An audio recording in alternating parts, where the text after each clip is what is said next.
Welcome everyone to the, I guess, March now. This is a quarterly card meeting. And I was going to look this up before I started, but I'm not sure we had a card meeting last March. Wasn't it the beginning of COVID and we didn't have it together to have an in-person meeting or a remote meeting? Do you remember, Jenny? I think March was the last one we had in person. Okay, so we actually had that one in person, but not the April then, probably. Yeah. So let me go back to share here.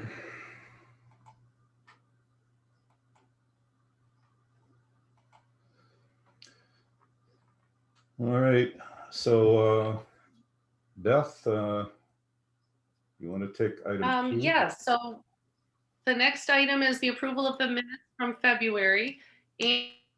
And are there any changes or discussion on the minutes? This is a board vote. I just tweaked the TW14S name just a bit, but that's the only thing I caught. Oh, thank you. Did you modify it, Roger? Yeah, I went ahead and modified it. Okay. It was just adding the dash and the S. So do we have a motion to approve the minutes from last?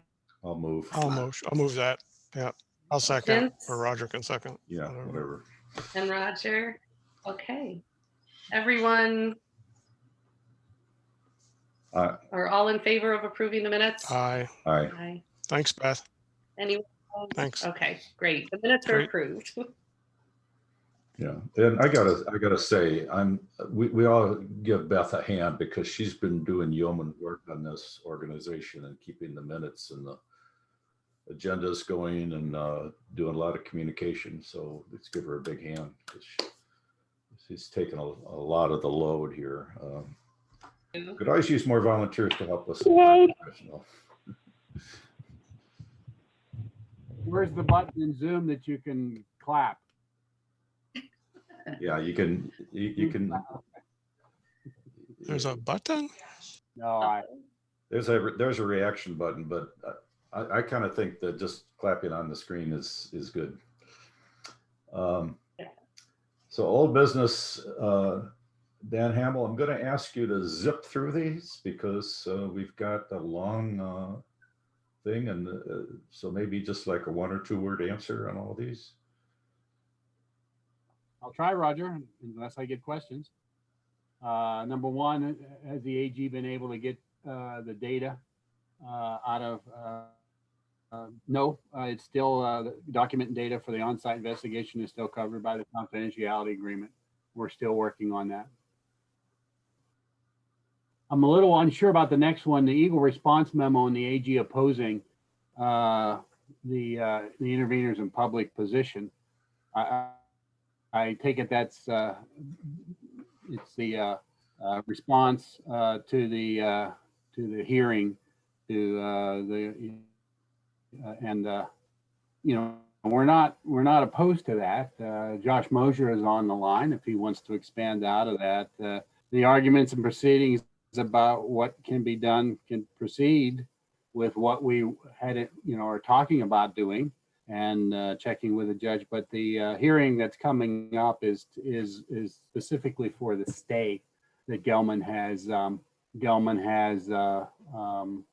put in for the modified 4th CJ. So after that, we will I was just trying to ensure that the entry into the amended 4C we're not, it won't preclude any further proceedings or discussions. And we just wanted to get the approach would allow a substantial amount of work required under the 4CJ to proceed immediately. That work is not the work that was in dispute or identified by comments and that it's public hearings, but we wanted to get it started, but we are not against the interveners in public position. Yeah, this is Josh. Good morning, everybody. Josh Mosier with EGLE RD Assistant Director. So unless there's some questions I can answer, it's just want to reiterate Dan's comment. is, the real takeaway is in the last paragraph of the response to Gelman's motion this day is that it's just, setting a new baseline to update the CJ to current criteria, additional monitoring, additional work, but not in any way preclude further discussions, further paths forward.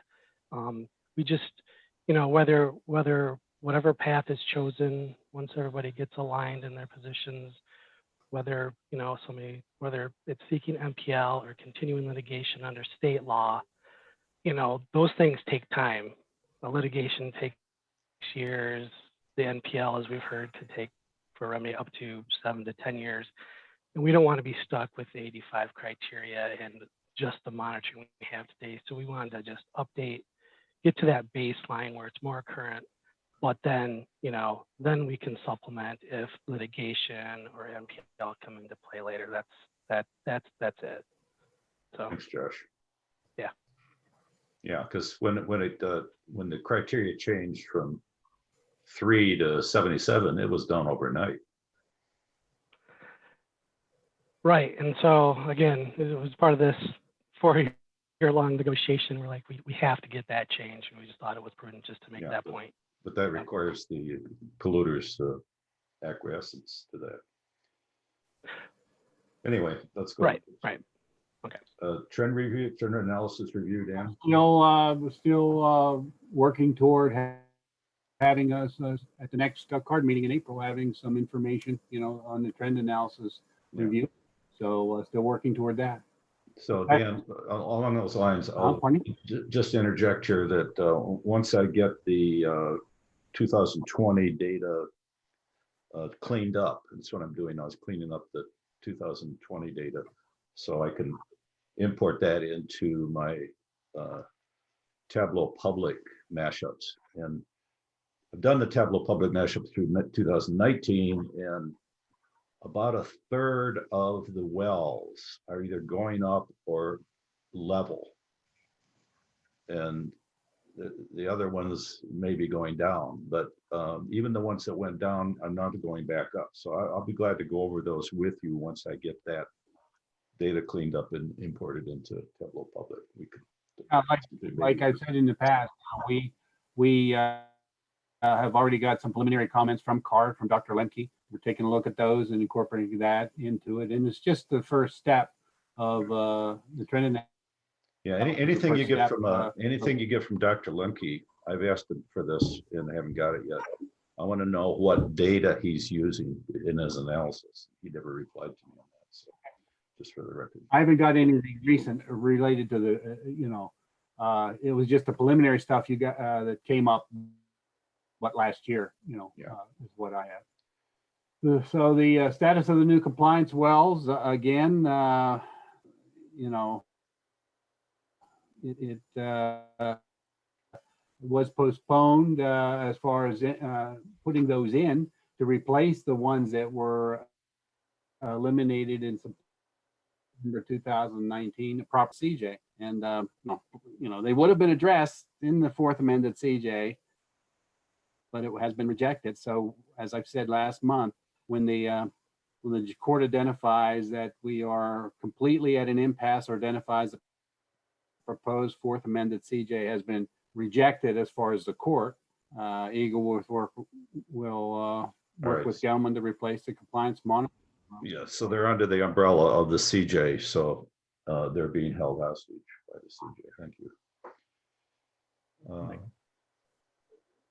And we talked about the monitoring is not tested. We've gone over some of that.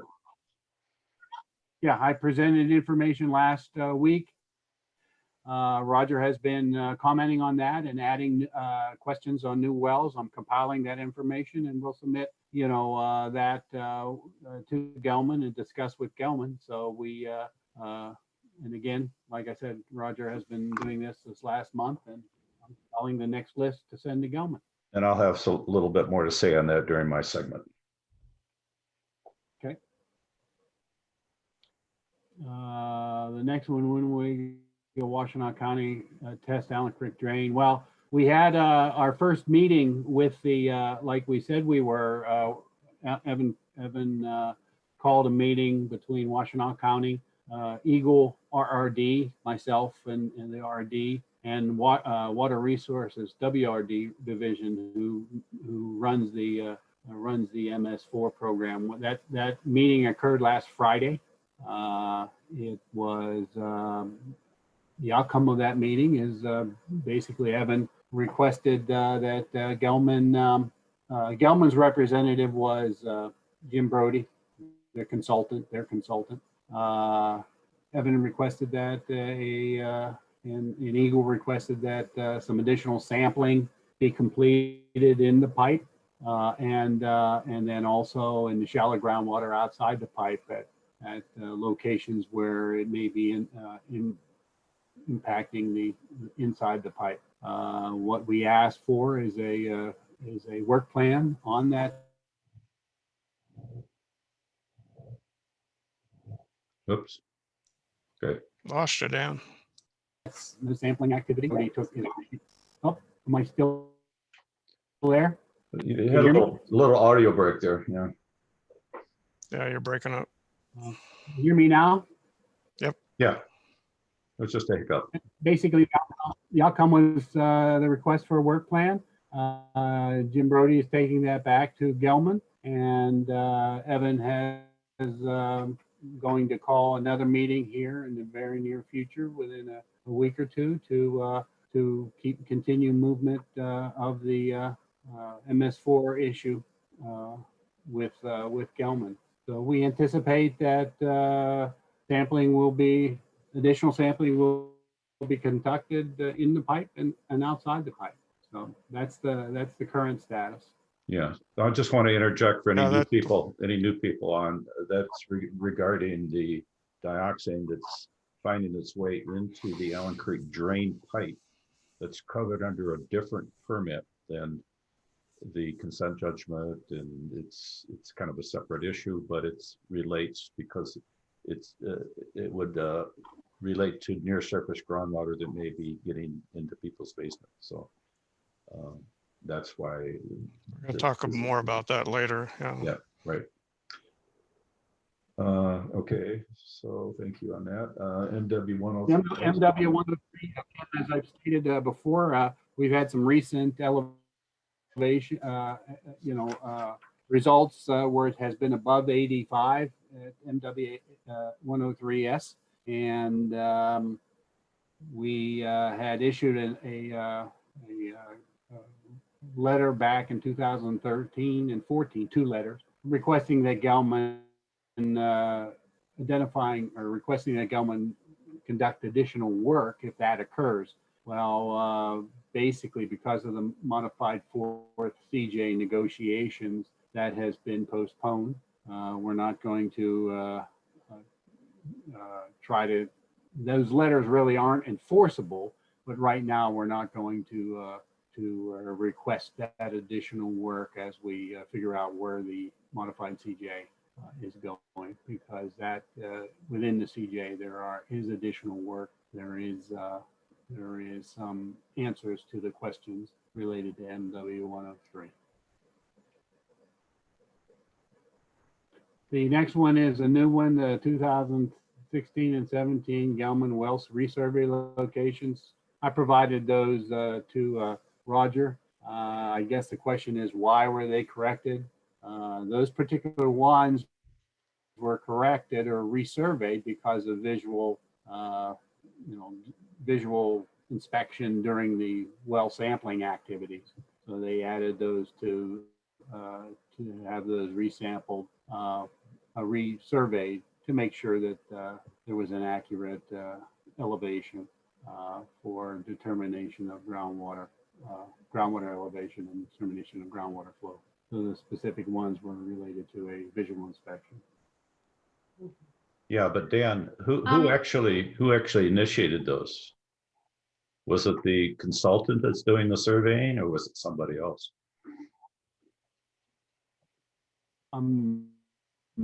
Well, the consultant that samples the wells identified through visual inspection some damage or something with the specific wells that were resurveyed, and Gelman hired through the consultant, Gelman hired a survey company to go back out and update the survey, not only the elevation, but the XY. Yeah, coordinate. but this was only like a couple handfuls of wells. So Right. what about all the other wells that we've asked for the verification of the X, Y, and Z? So it Well, wasn't they, anything that we asked for. It was something they initiated, apparently, right? Yes. You know, it's still not satisfied with the explanation that, you know, somebody noticed this. I and want to know who it was and why it was initiated when it was initiated. some of the new survey. Roger, Jeff Hayner has his hand up. Is this a good break before we go to other business? Sure. I put it in the chat.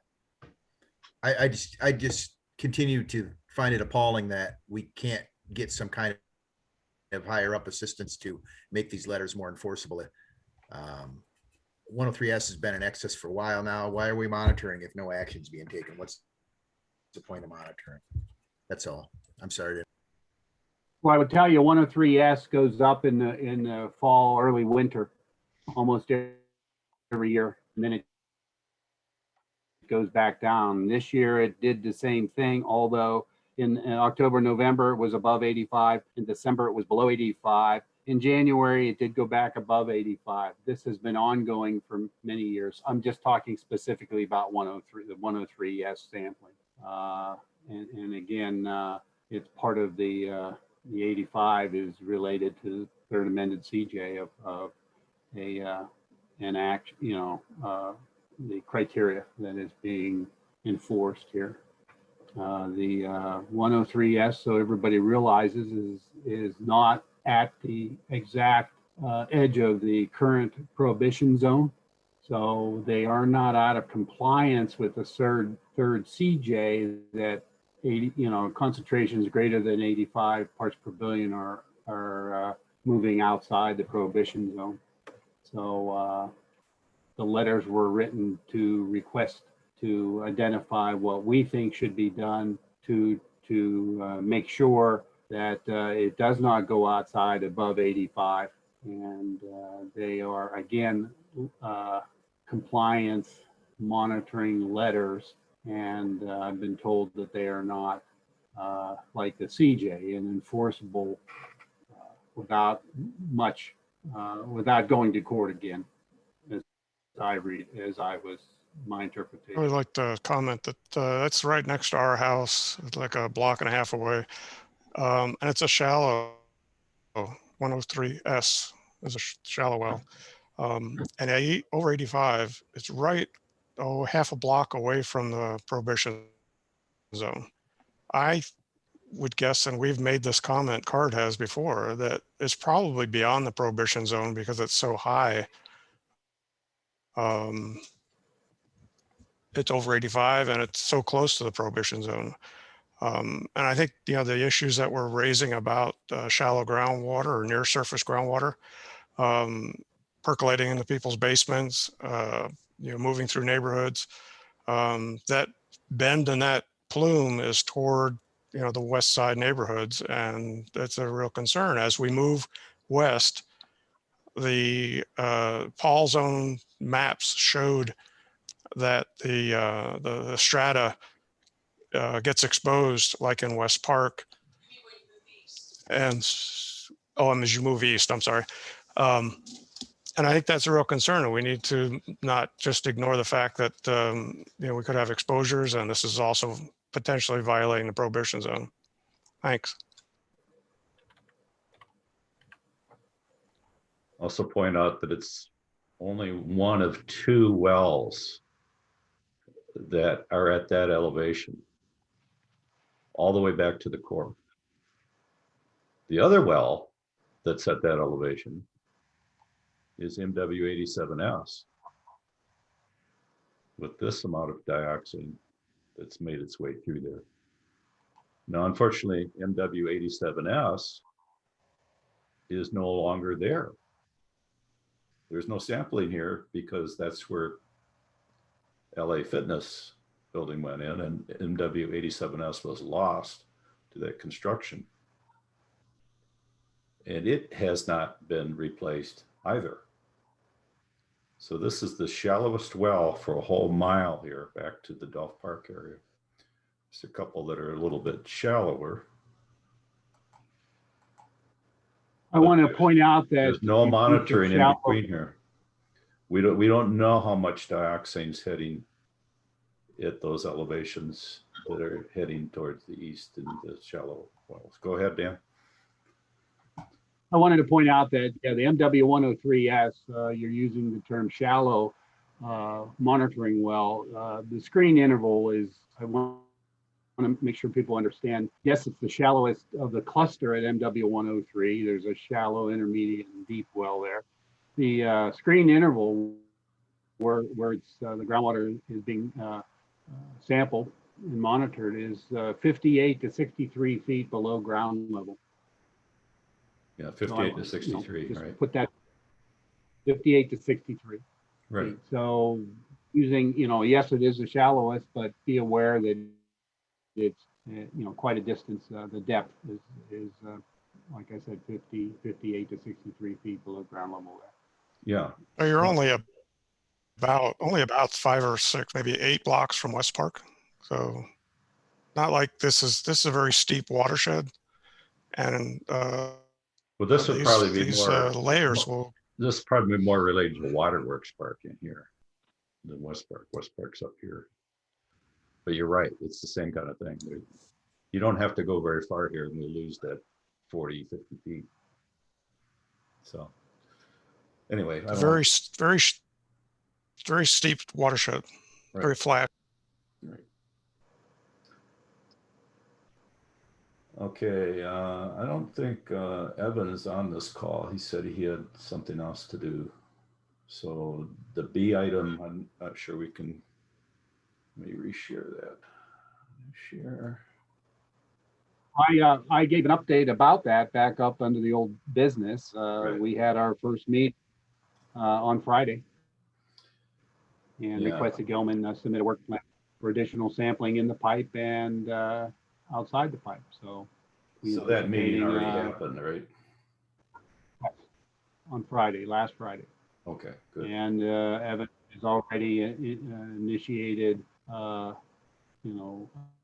identifying the next meeting, which I believe he is talking very quick with, a check-in meeting within a week or so. This is going on 3 years now, this violation. Well, probably longer than that. We've just been talking about it for that long. As far as we know. So there's not much new there other than there was a meeting. City of Ann Arbor testing wet basements. I think, is Patty on the line? I am, Roger. Good morning. I don't have any updates for you. We haven't had any requests. Obviously, it's just this time of year. So maybe next month. Spring's coming. I can look outside Spring's and coming. see that. So in a couple months, it's going to look just like this behind me here. That's right. I commented at City Council about this issue, that the city's website is inaccurate. It basically tells homeowners if your basement is not flooded, you're okay. There's no comment in that on the city website about vapor intrusion. And I would ask that be modified, because I think it's leaving an impression that vapor intrusion is not an issue that the city is taking seriously. I think that's an error. I think it should be incorporated into the website. Yeah. And I will point out that it's a different kind of vapor intrusion than most compounds, because dioxide likes to stay in the water, but it likes to stay in the water so much that as water vapor evaporates, the boiling point for the dioxide is pretty similar to the evaporation point. So the dioxide may evaporate with the water. The exposure might be through water vapor, dioxide in the water vapor. And I've only seen a couple studies about this. So it's kind of a new area, peculiar to this compound. So We have a just university example. professor who's studying this, and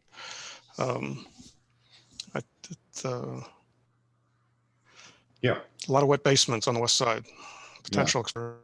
so this is another aspect of the emerging contaminant that is dioxin. It's also the unique vapor intrusion emerging knowledge that we're getting. Another reason why this site should be the study site for all things dioxin, because we're pretty much anything that go wrong with dioxin, you can find it on this site. So is that it? Well, thanks, Patty. We do have a Brian on the phone. Is that Brian Steglitz or a different Brian? I wondered if he would address that we could possibly consider doing some vapor testing and maybe answer the next one too.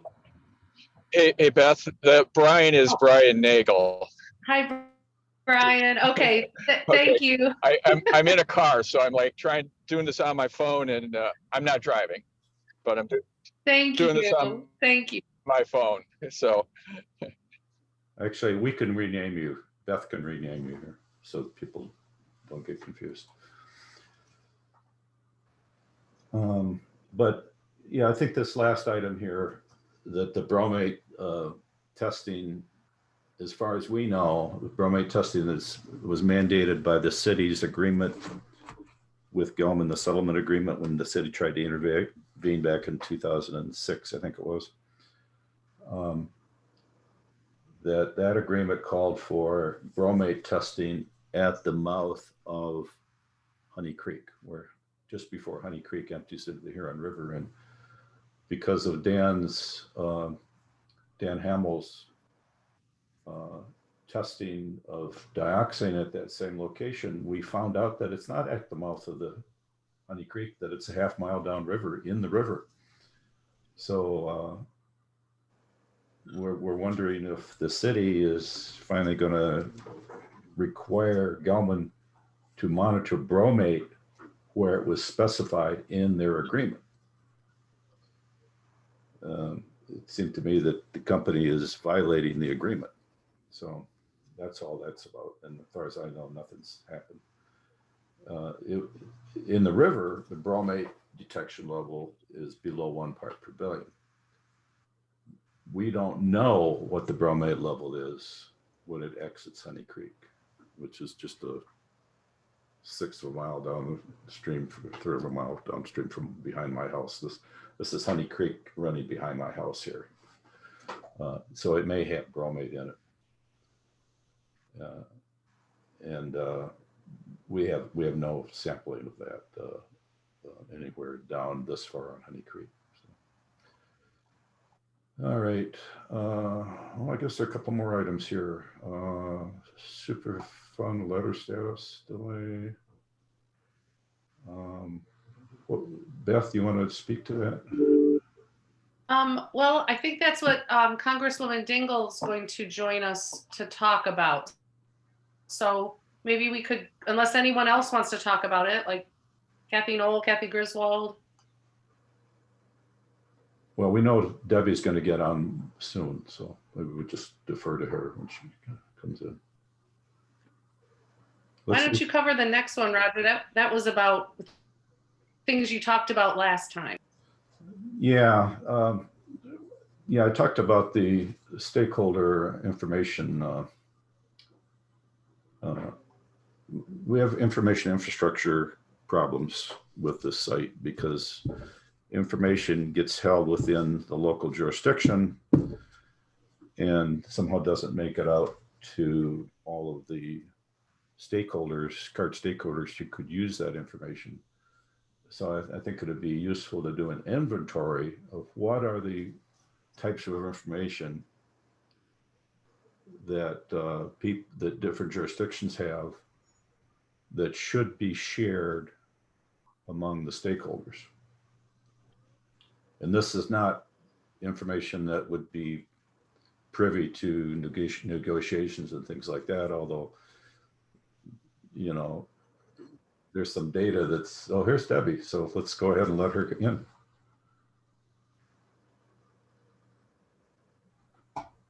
I'm going to stop the screen share so we can back to full view here.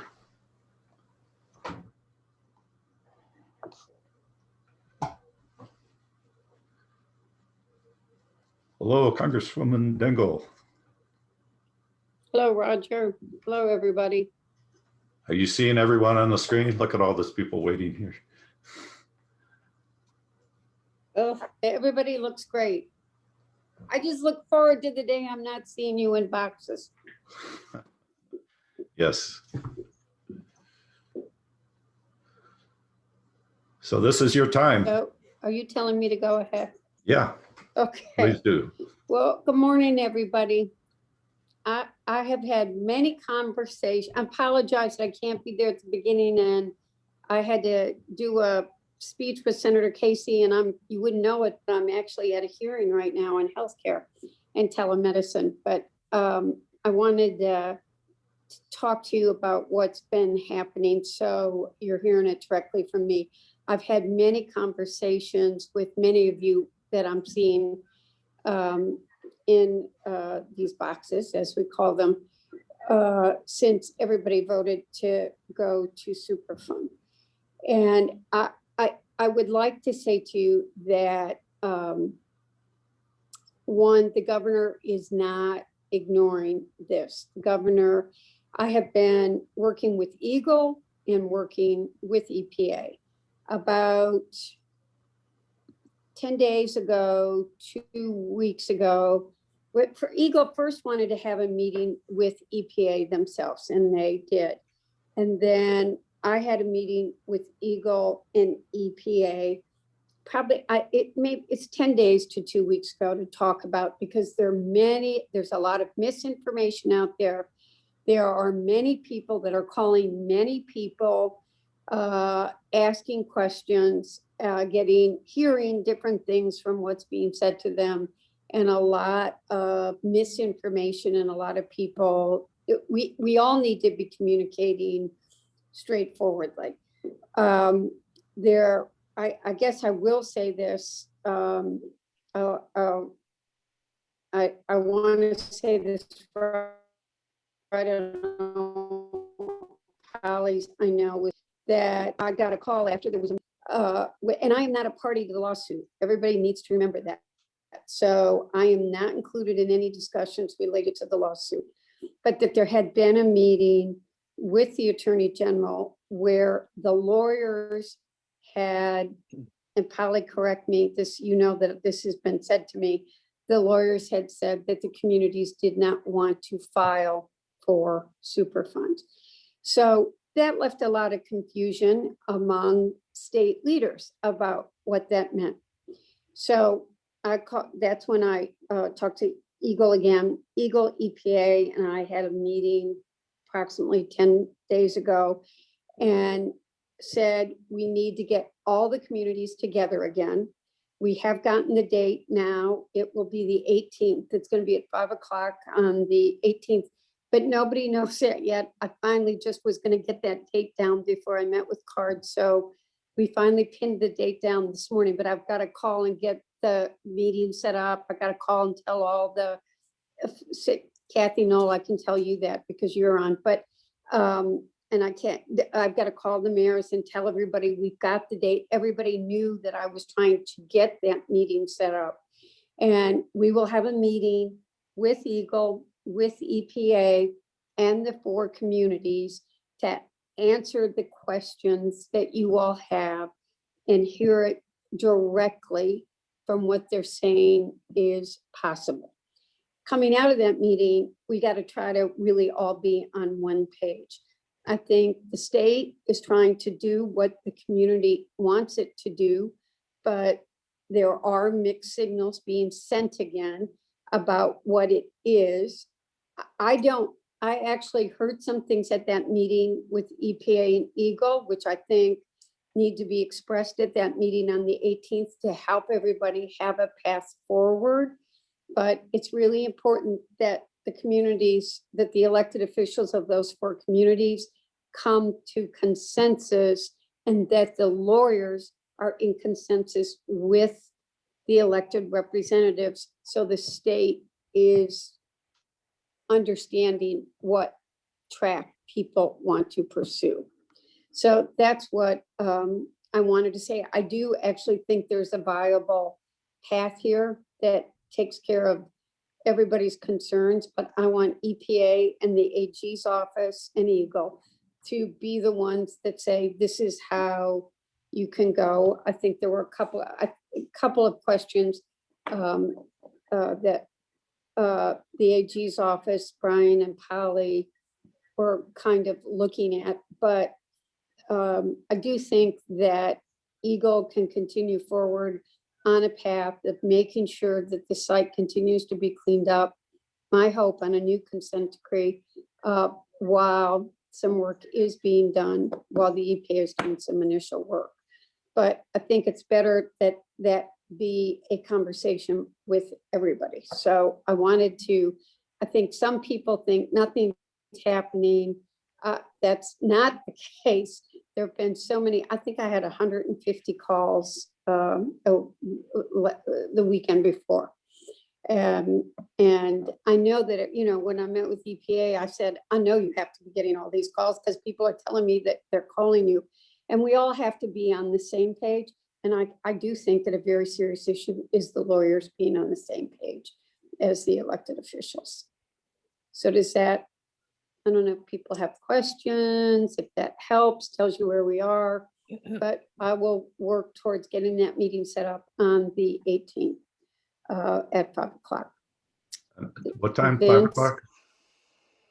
That's the time that just, I'm telling you, I'm gonna ask Greg Deal to help set it up and do the logistics. He doesn't even know. You guys are hearing this first before anybody else officially. I was like going to get this date done before you all met. I hope somebody from CARD is involved in this meeting. I think, you know, CARD can Vince, make you'll be sure that, invited. It'll be Yeah, an CARD open meeting like the others are, but it is those communities that are the ones that, if we go to Superfund, are asking for it. So it's with the elected officials. But you certainly, at all those meetings are always open, and you guys have been able to speak up. there's going to be public comment. And I think your voices have been heard. Well, thanks for working on it. I appreciate it. Yeah, I think the meetings that we've had in the past where you've organized. Thank you. We've always had CARD representatives on the dais at those meetings, and I think that's important for citizen involvement on this. Thank you. So any other questions? Any questions? Is Polly, did I do okay describing it? I can't see her, but Travis is on. Is Polly on? No, Polly's not on. This is Josh Mosher, but with EGLE. So. Okay, Josh, did I do okay in describing it? Yeah, no, great job. Yeah, perfectly. Okay. Kathy has her hand up. So don't think anybody's not doing. Go ahead. Yeah, Representative Dingell, it's Brian Nagel. I'm on, and yeah, you did it right. Brian was, did I do okay? Yeah, you did okay. Brian? You did fine. Okay. So I want you to know, Regina has his hand up. Who does? Councilmember Regina and Kathy Griswold and Rita Caruso all have hands up.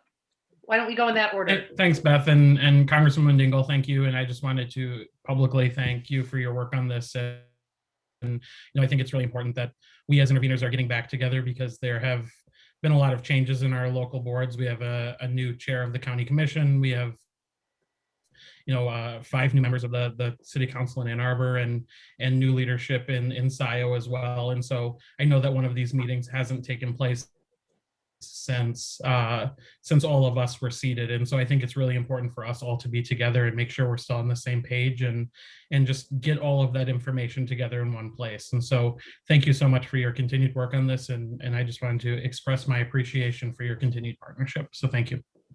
Thank you. Yes, Congresswoman, thank you very much for arranging this meeting. I echo what Travis Redina just said. I have a very basic question, and that is, I don't quite understand what role the lawyers are playing in this EPA process, and to be very blunt, why they need to be on the same page if they're representing their clients, being the local government. It's almost like they're a separate entity.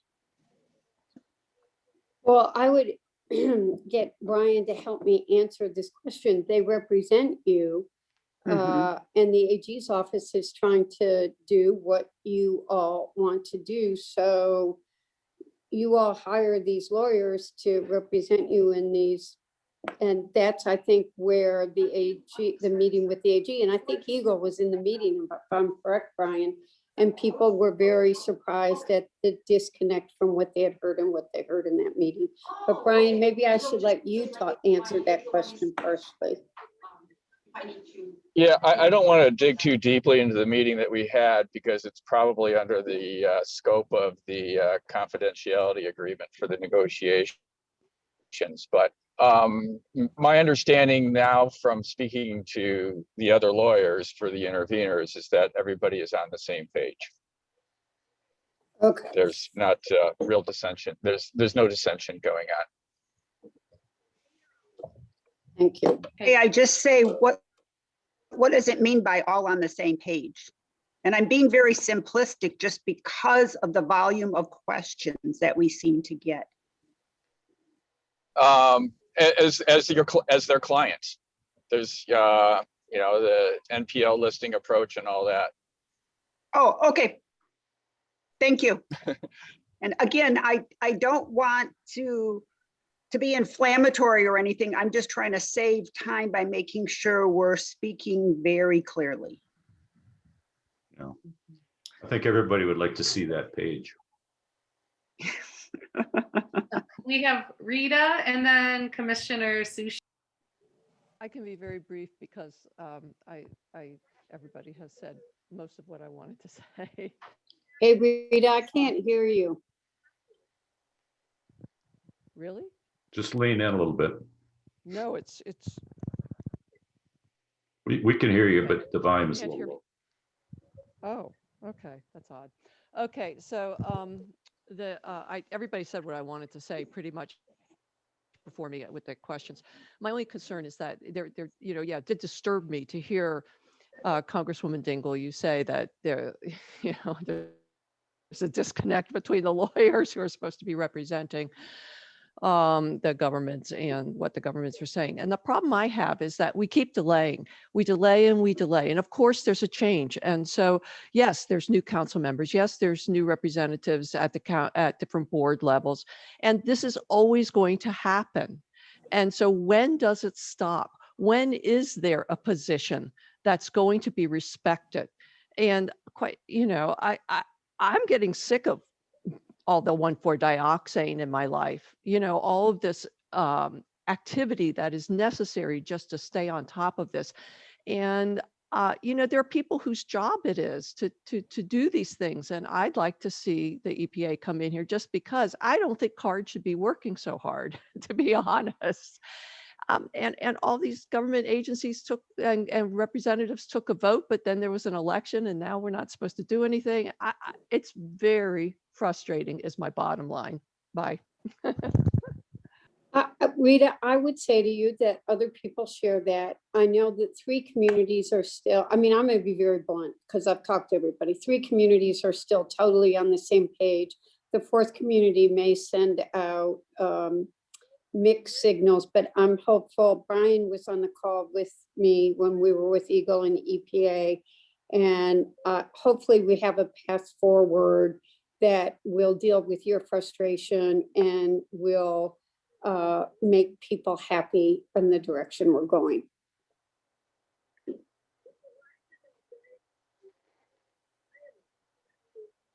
But one of the, and one of the things I think that has happened, which I'm not taking a viewpoint one way or the other. I just try to keep bringing you all together, because one of the reasons that there's constant delay is I think people are very good at pitting communities against each other, and that's been part of the problem.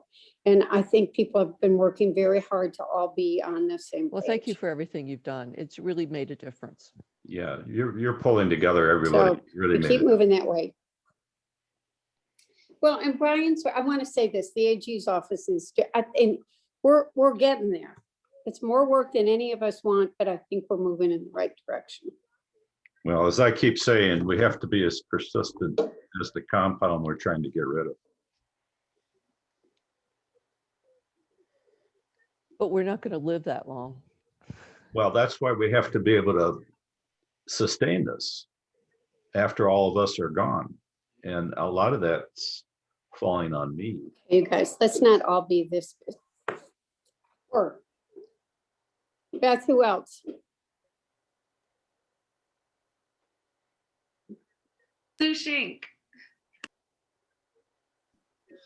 Thank you. Thank you, Congresswoman Dingell. I know how hard you've been working to try to hold us all together and to make sure that we're working from the same set of facts to the extent that that's possible. And I know because you played a really hard game of phone tag with me last week. I appreciate that very much.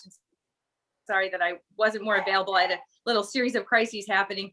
But I also, so I appreciate your work. And I think that nobody can underestimate or underappreciate what you're doing for our community. And I believe that that's because you understand very deeply that the public officials who are involved in this and the volunteers are doing this in service of our community. And all that we are trying to do is to work for our community and to the extent possible, ensure that there is clean water for our community going on into the future, because 1.4 dioxane is very persistent.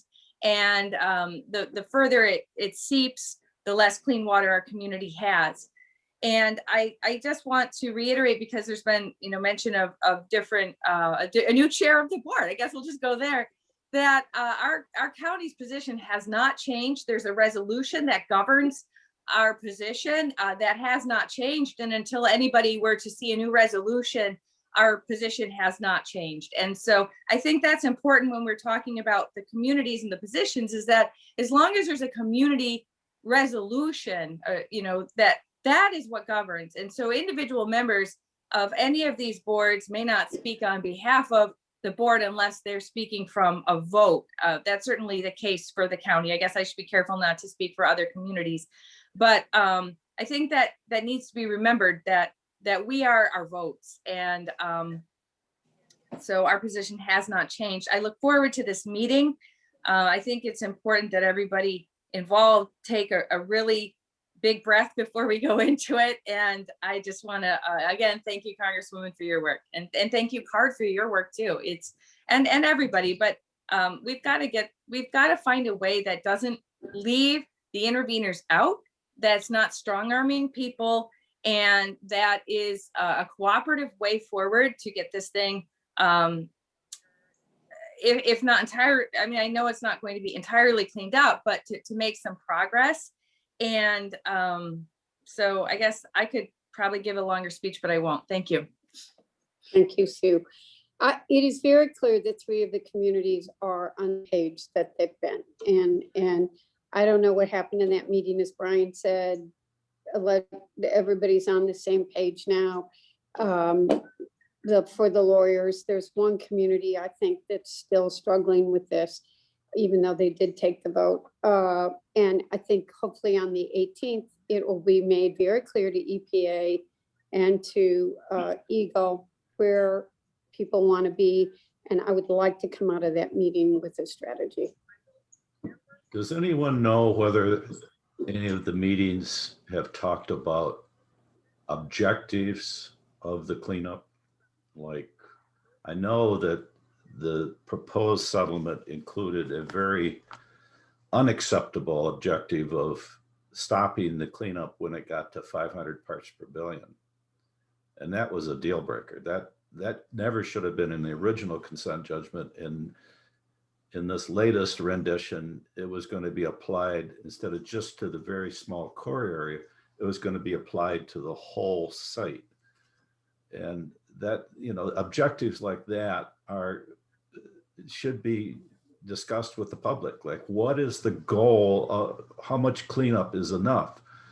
And we know that the EPA has a goal of restoring the aquifer. And we know that the Gelman Paul Danaher's goal is to not spend very much money. So there's a gap there. And I don't, So I think I'm not a party to the lawsuit. I'm not part of the intervener, so I can't answer questions, and I've been very, very careful. Everybody knows on this phone to not cross any of the confidentialities, because I don't want to get in trouble and I don't want any of the parties to get in trouble.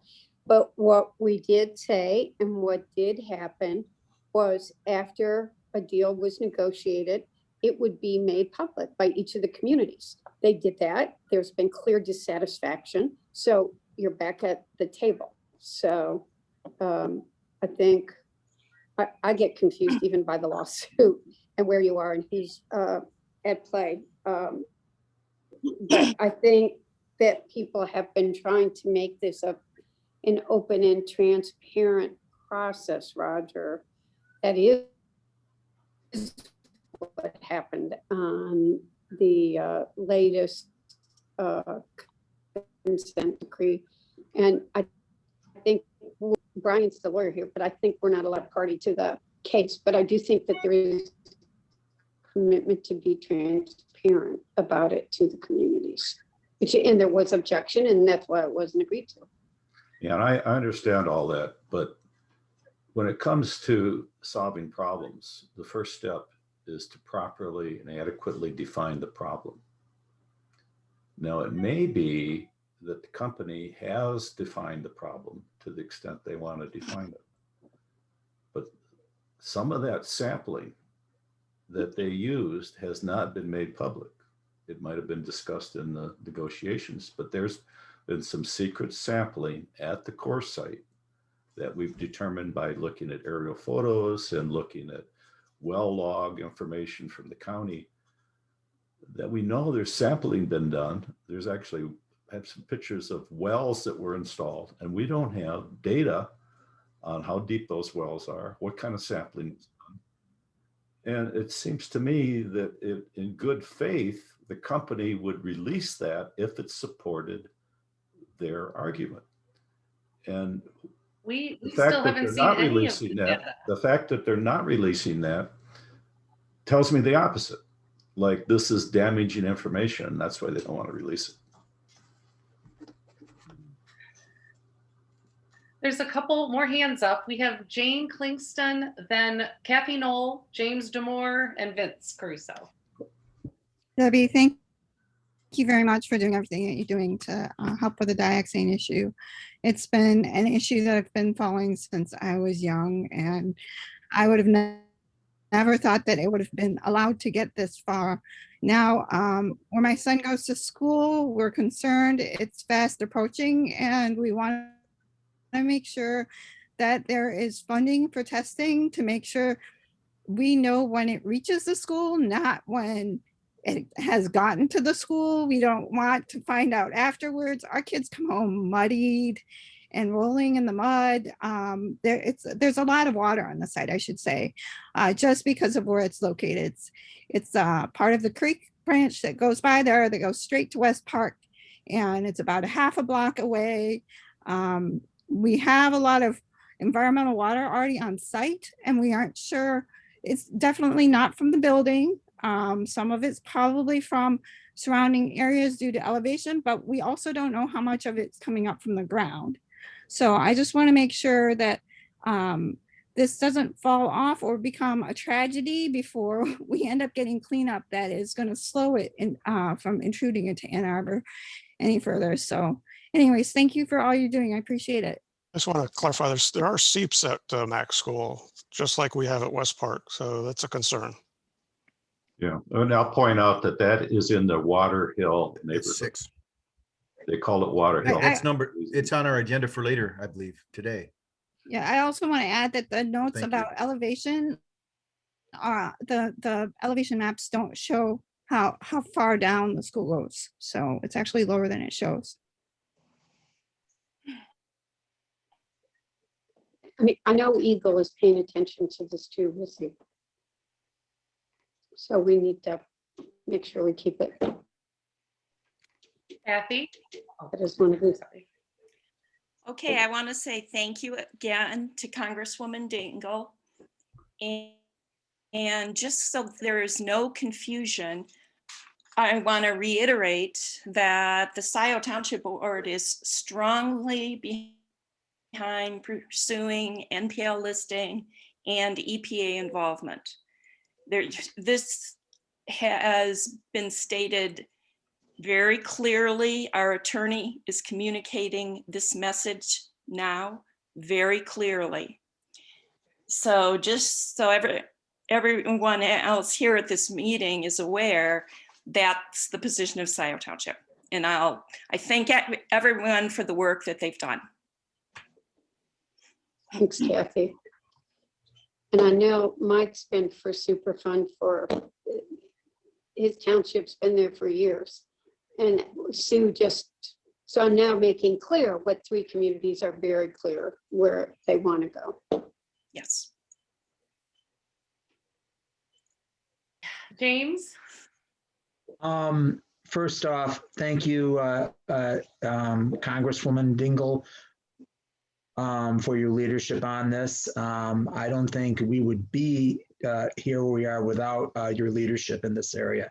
Thank you for trying to bring us all together. I know it's been like herding cats. So thank you very much. And my concern is I'm hearing things this morning that disturb me. And it's not so much directed to the federal government or even with to the representatives EGLE this morning. It's the local municipalities. Well, we've had process elimination just right now. 2 of them I'm not concerned about because their message has been clear. It's for the other 2. And I'm not going to point people out on who they are. But when it's basic due diligence for governing, that when you make a decision in a public body, you stick with it. If you try to do it, not enforce that decision or not go that policy, you have a public discussion and maybe you want to change your mind or whatever. Once that's done, it's done. But once you make the decision, you continue on with it. And if there's any interference that's happening either from an individual board member or from a member of staff, if it's a member of staff, that's a management issue. And it's utterly inappropriate. And it's what other people have said. We have waited long enough for this. And this sort of confusion only creates further delay. So this direction, not directed to the Congresswoman, but really for the other parties, members of the governing board, this is a management issue and this needs to be addressed. And even if this is resolved correctly, we're all on the same page. This needs to be looked at. So with that, I say otherwise, thanks again. What I'm hearing otherwise is good news and I'm keeping my fingers crossed. So thank you again, Congresswoman Dingell and everyone here today. Vince, and then Councilmember Griswold. Thanks a lot. So, I have to remind people, or some people, that this could be this is Kathy Griswold's point. Could be a multi-tiered effort, all hands on deck. The stigma issue obviously is a problem for some people. I have a problem with it coming into my basement and our neighbors' basements and our school's basements potentially. A delay is a win for Gilman, and we've gave them too many wins. I think it's pretty apparent at this point that the state and the city and the county cannot deal with this contamination. We are exposing our whole community unnecessarily. Gelman is bought by Donifer, a $140 billion company. EPA with President Biden at the helm, I think this is like, I think Congresswoman Dingell said, this is a good time to move on this. And I think we really, have an opportunity here to try and maintain the quality of life in Ann Arbor. It's not something we can take for granted. We need water, we need drinking water, we need a clean environment. So I appreciate everybody's effort, and we just got to keep plugging away, and hopefully EPA will join us, and that will be a huge change and a huge improvement. And Donaher will be paying the price instead of Ann Arbor residents, county residents, and city residents or state residents paying for these expensive tests and other activities that we're doing. Thank you. Yeah, Kathy Griswold from Ann Arbor. I just want to state that Ann Arbor City Council is on record as supporting an EPA Superfund site based on the resolution that we passed, based on the letter that was submitted. We're a democracy where majority rules, minorities have rights. And I'm really disturbed by whatever might be happening to undermine that. We do have new council members. They had the opportunity to revote. They did not do that. I will be talking to our lawyers in a conference call today, but the more we delay and undermine the will of the people and the vote of the council, the more we endanger our community because the dioxin plume spreads. So I don't see this just as sort of a benign political game. This is a threat to the well-being of our community. Thank you. Well said. Ralph? Hi. I also want to really thank Congresswoman Dingell for the work done. I have a question about the meeting, the scope of the meeting that you're organizing for the 18th. And that is that meeting going to be seeking to make sure everyone's on the same page as to moving forward on the EPA? Or do you contemplate a wider scope? And I would like to limit it, I guess, if I had a suggestion, that's what I would make, because the state lawsuit, you have four sets of lawyers, EGLE, and having been in litigation matters before with a whole bunch of different lawyers representing a whole bunch of different people. If you're trying to get on the same page as to what you're going to do in the hearing that's 4 days later, that would be I would say a difficult and maybe not the right place and time for that kind of meeting. So I would hope that meeting would be confined to making sure, okay, we're going forward on the EPA full bore, and what can we do to get that letter from Governor Whitmer to the EPA to get going? Anything on the beyond that, or it seems to me, would be a distraction. And I just wanted to ask what the intent was as to the scope of the meeting. So it's a hybrid probably of what you just said. We cannot get into the court case 4 days later. Not everybody there is an intervener, and there is a confidentiality agreement in place, and we cannot talk about that at a public meeting. And I don't even know what everybody's talking about. I've just said to the AG's office, Brian knows this, I've said to Dana, I'm not a party. I don't know what's happening. I've said it to Liesl too. So they're working it. I'm not a party to that. But I do think that there needs to be a discussion about, first of all, every one of you in your different communities has been calling EPA separately, asking some of the same questions, hearing different answers, and hopefully everybody's in the room getting answers to the same questions. A lot of them have to do with, how soon does it happen? What's EPA's role? Will EGLE continue to oversee the cleanup of the site? What consent degree would be in place? All of those kinds of things. That's what I think we need to come out of there with, a consensus on a strategy going forward. I think there may be some questions that are generic about the lawsuit, not the substance of the lawsuit. But if you go to EPA, what's the status of the lawsuit? And I don't want to answer those here. I want the lawyers, EPA and EGLE answering those, but I would like to see us come out of that meeting with an agreed upon strategy. If that's realistic, though, probably you'll probably go back to your small groups, but that's what that meeting will be. But it will not be about the court case 4 days later because we're precluded by confidentiality agreement from even discussing it. Thank you. Mike Moran, you have something? You're on mute, Mike.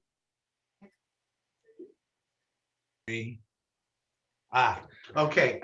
I just wanted to make it clear from Ann Arbor Township standpoint that we in 2013 first indicated our interest in proceeding to an evaluation by EPA. In 2016, the board unanimously resolved that we take those actions. In 2020, we reaffirmed that and asked and directed the preparation of a letter to the governor asking her to send a letter of concurrence, and not a single thing has changed. The board is absolutely, although the board's composition has changed some during the last election, we are unanimous in our support of that direction. So I just want to make it clear that from our standpoint, there's no confusion, no mixed message, and we hope the rest of you can be as clear.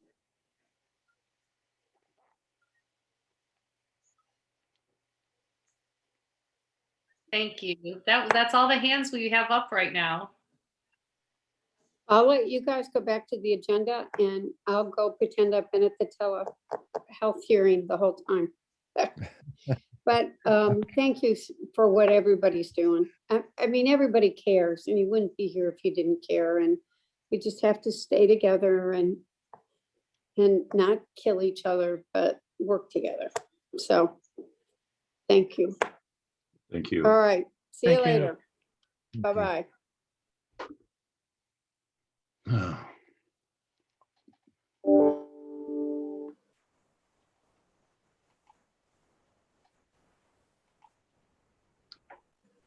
All right, so that was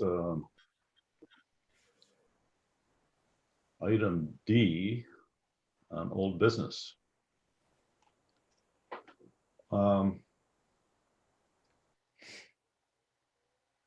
Any last minute, I think we pretty much wrapped that up, but any final comments now that you've had a moment to think about it? I think everybody got their licks in here.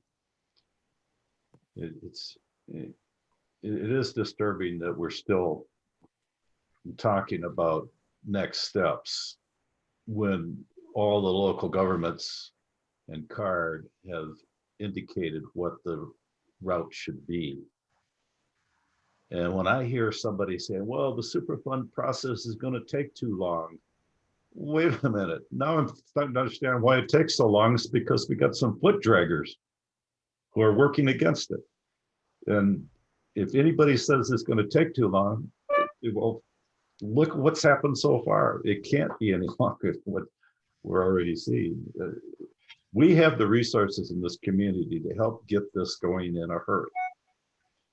If everybody works together, we have staff that are capable. We need policymakers to reaffirm that to everybody. So that's my ring. I'll be talking about the scope of this in my segment a little bit later.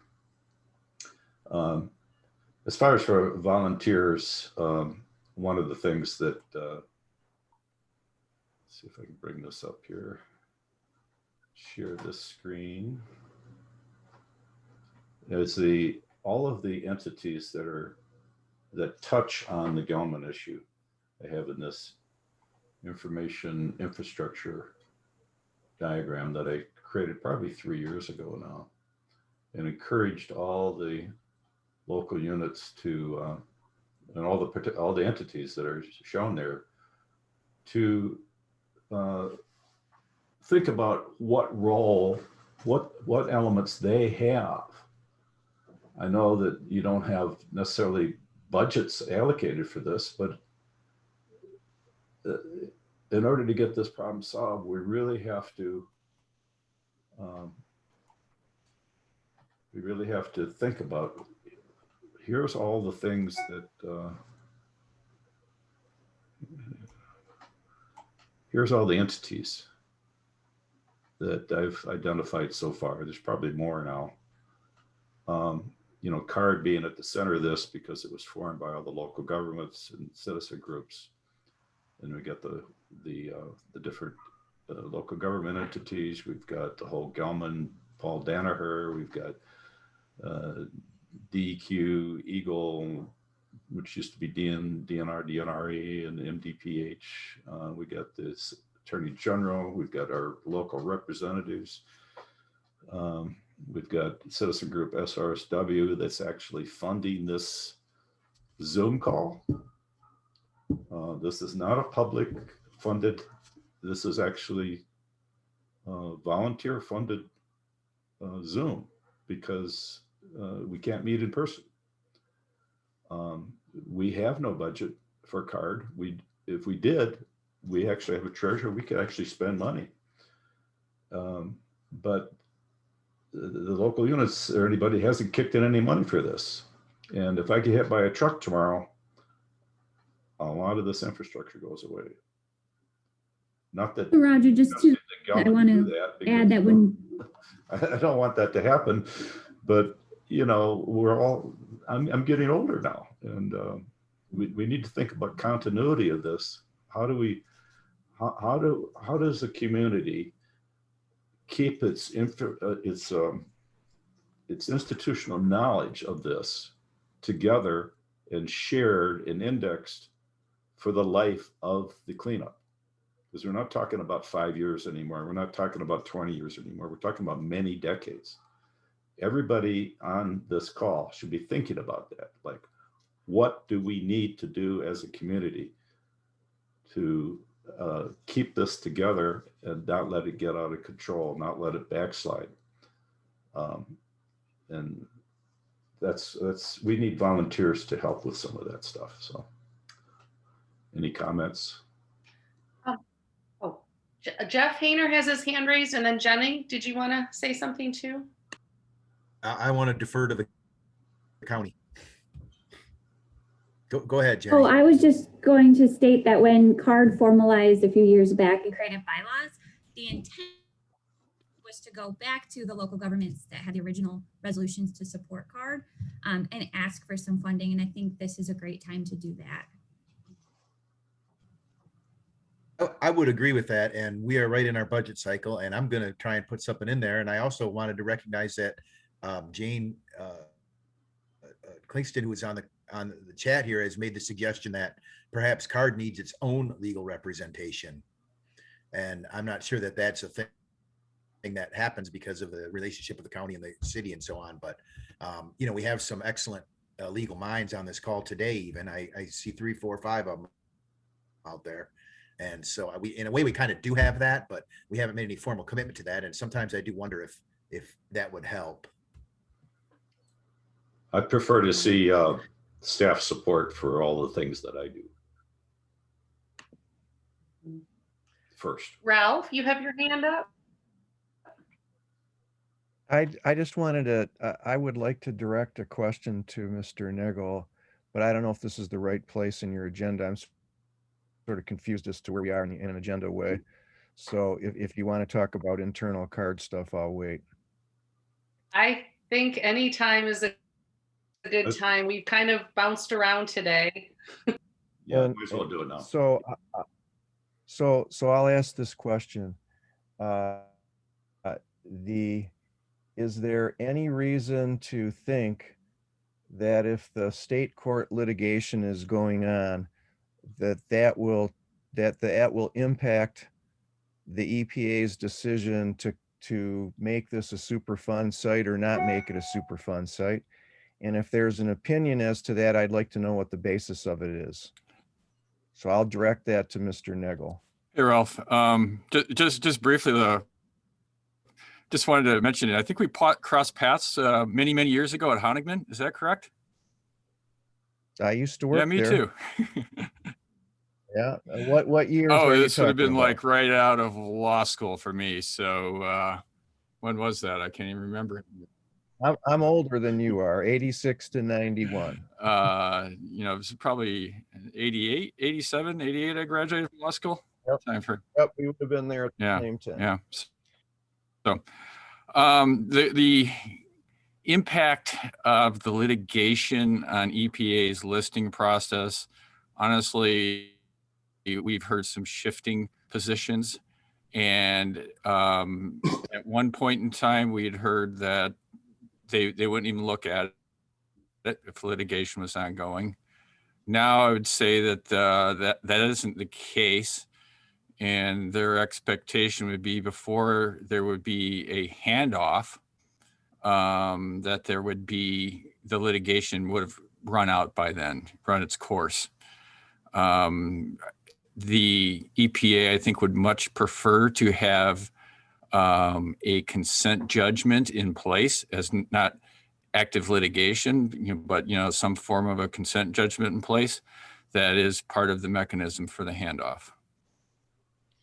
And when you say you're referring to what their position or decision-making process is, what communications are you basing what you just said on? Conversations with EPA representatives, senior level management. And are those in writing or just phone calls? Conversations. Recent? Yes. Okay, I'll leave it there. Yeah, this is Josh Moser with EGLE.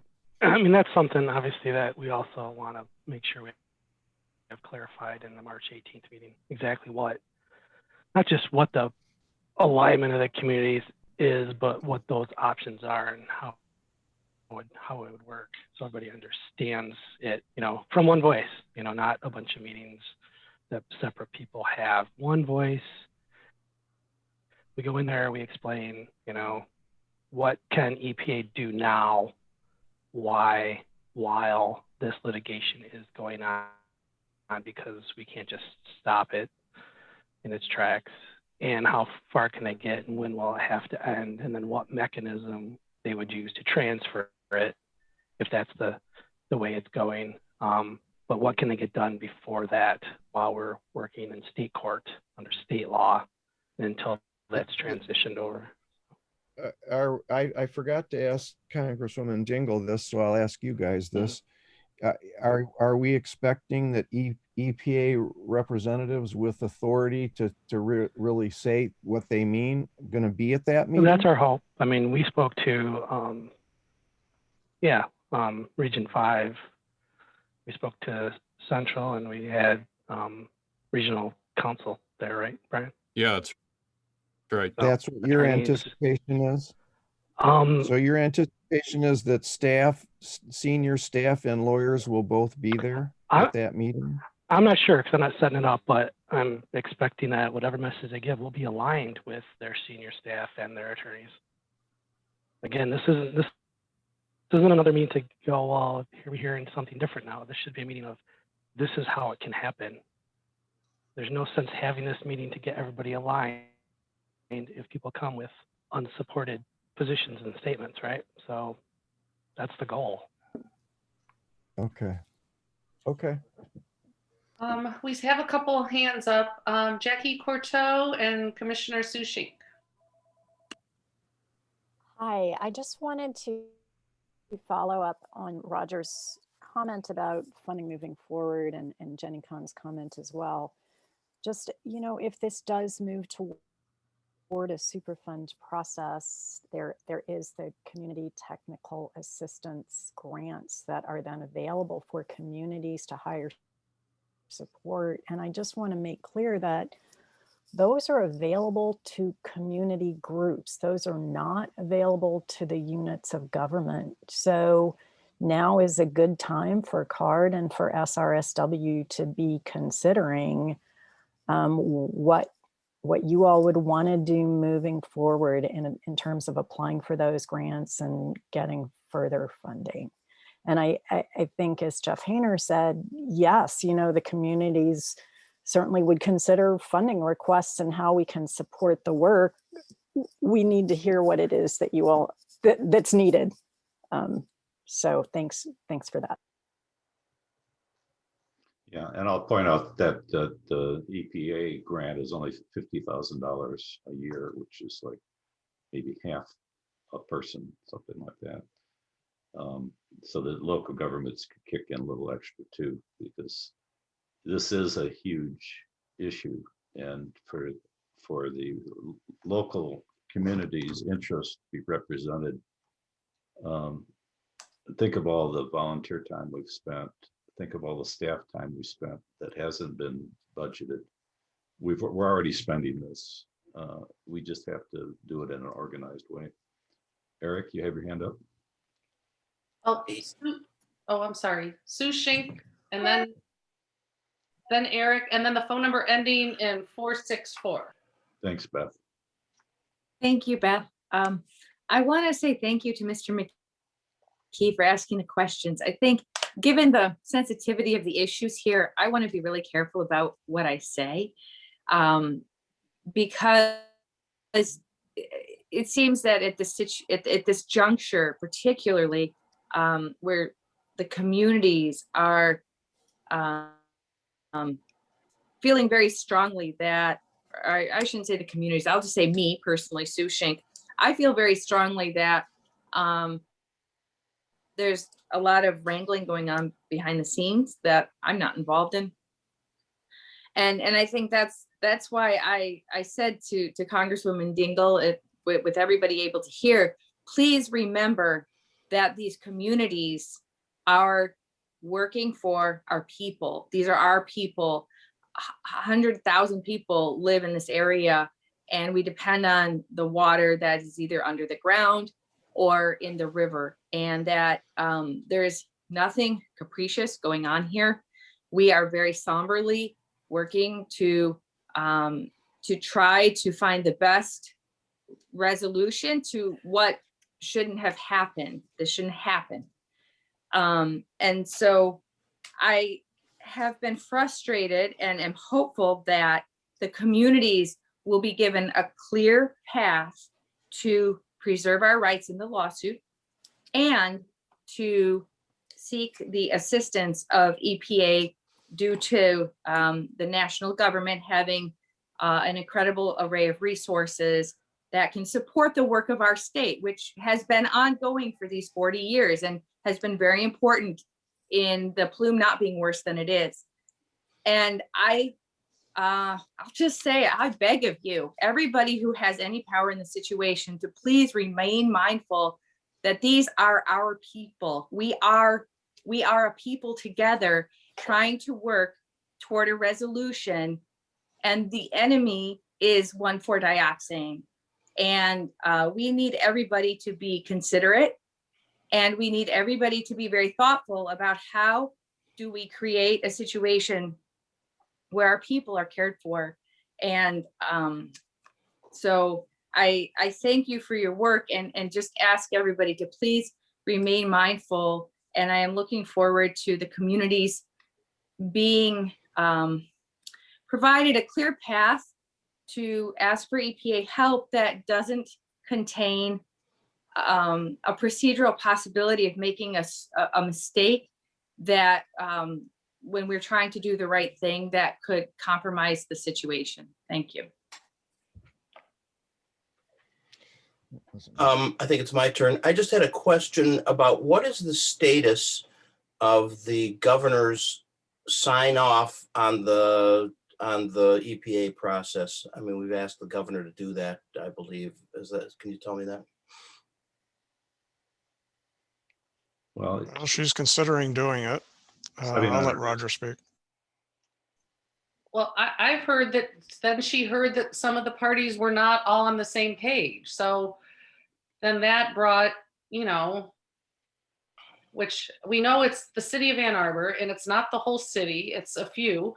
And they're listening to a certain few experts that aren't the only experts, mostly the lawyers, and they're not listening to their constituents or the other experts, like experts here at CARD. So that's all I have to say. Should we be doing some sort of pressure campaign?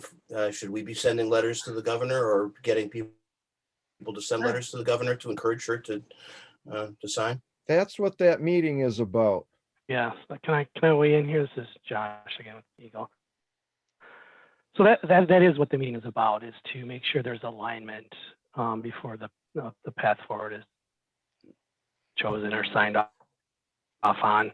I think, you know, I've been spoken to the governor myself, but, you know, she's obviously in contact with Congresswoman Dingell and Director Clark on that. And that's the real concern, is let's make sure that we're all in alignment. We don't want to speak, you know, get the message wrong, you know, not that the resolutions haven't been clear, but that the communications in between now and then.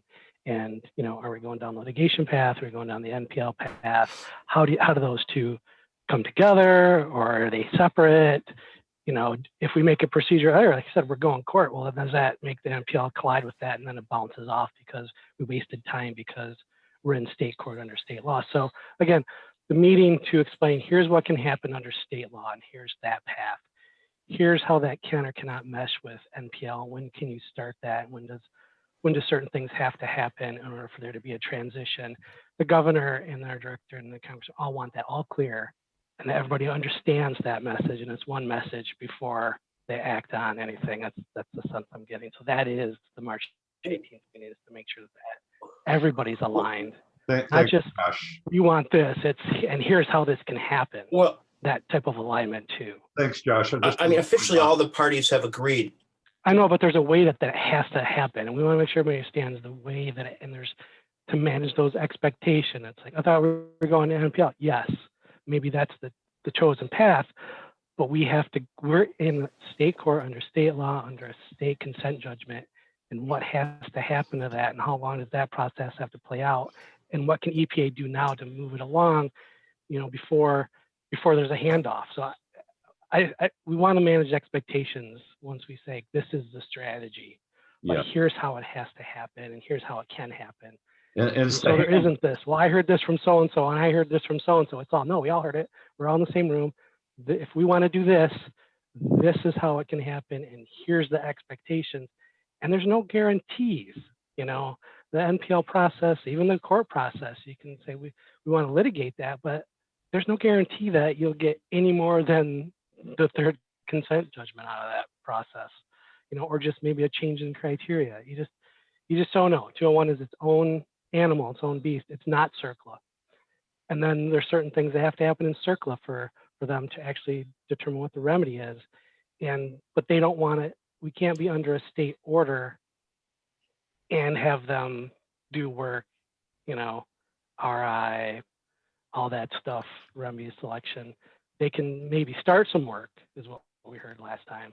So we just want to make sure everybody's clear on how that timeline plays out. And if it's, well, we're still in court and it's not listed yet, what's going on? Well, everybody understands that they're working towards that and what that process is. What I find disturbing, though, is that all of the entities have officially endorsed the EPA process. And now I'm hearing that there are, in the margins, there are people in perhaps the Ann Arbor City Council who are trying to subvert that process quietly on the side. And I think that is to allow them to derail the process unofficially when the City Council has spoken and re-spoken on this Ann Arbor City Council on that issue. It is very disturbing to hear that there's still, if my reading is right, that there are still people there who are trying to subvert the City of Ann Arbor's resolution. Yeah, I hear you. I haven't been in those conversations firsthand, so I don't know. All I understand is that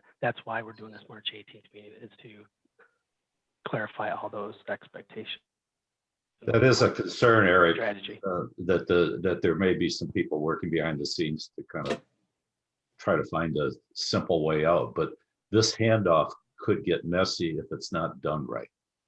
Is that a proper way of characterizing it, Josh? It is. And so again, having EPA there to tell everybody again how this can work or could work, and you know what the pitfalls may be, what the pros and cons. Like I said, not everything is guaranteed.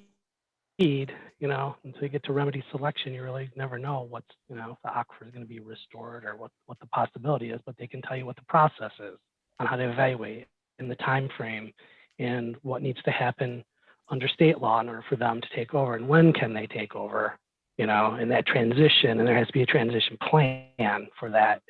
If we were under a consent judgment, it would be totally different, I think, at this point. But since we're under a state order, it's not just a, let's call it EPA and they're here tomorrow and it's on the MPL. Well, can I just real quick, we have 3 hands up, but I'm curious, doesn't this, you would think that the EPA, when they're called in, that this would happen quite often, that there's stalled litigation, bad litigation.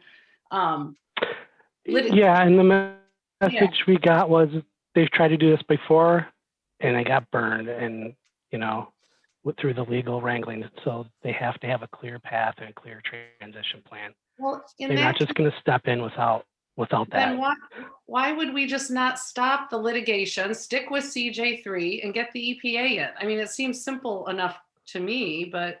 That's where we have to have this alignment. I mean, that's not the message we heard. Everybody's voted for this. Dual. But remember, we're still litigating. But we're still litigating. But if we're saying that there's no dual path, you're telling us now, we thought that we could go dual paths. If we cannot, then why would we keep doing the same thing? I'm not saying we can't. What I'm saying is there may be a way to start it while the 2 paths are going, but at some point there has to be a transition, and we got to hear from EPA, you know, as you're going down these 2 paths, one has to end for the other to continue, but it doesn't mean you can't start. So there's a little nuance there. So that's what we heard. So. Okay, thank you, Joshua. So phone caller 646, then Ralph McKee, then Mike Moran. 646, is that you, Linda Burauer? They're not. Go ahead, Ralph, and then Mike Moran. I guess I'm struggling with this. Again, I'm not Yeah, sorry, Linda. Can you? Oh, I'm sorry. Yeah, that was me. Go ahead, and then Ralph will go after you. Okay. So, thank you, Linda Burauer.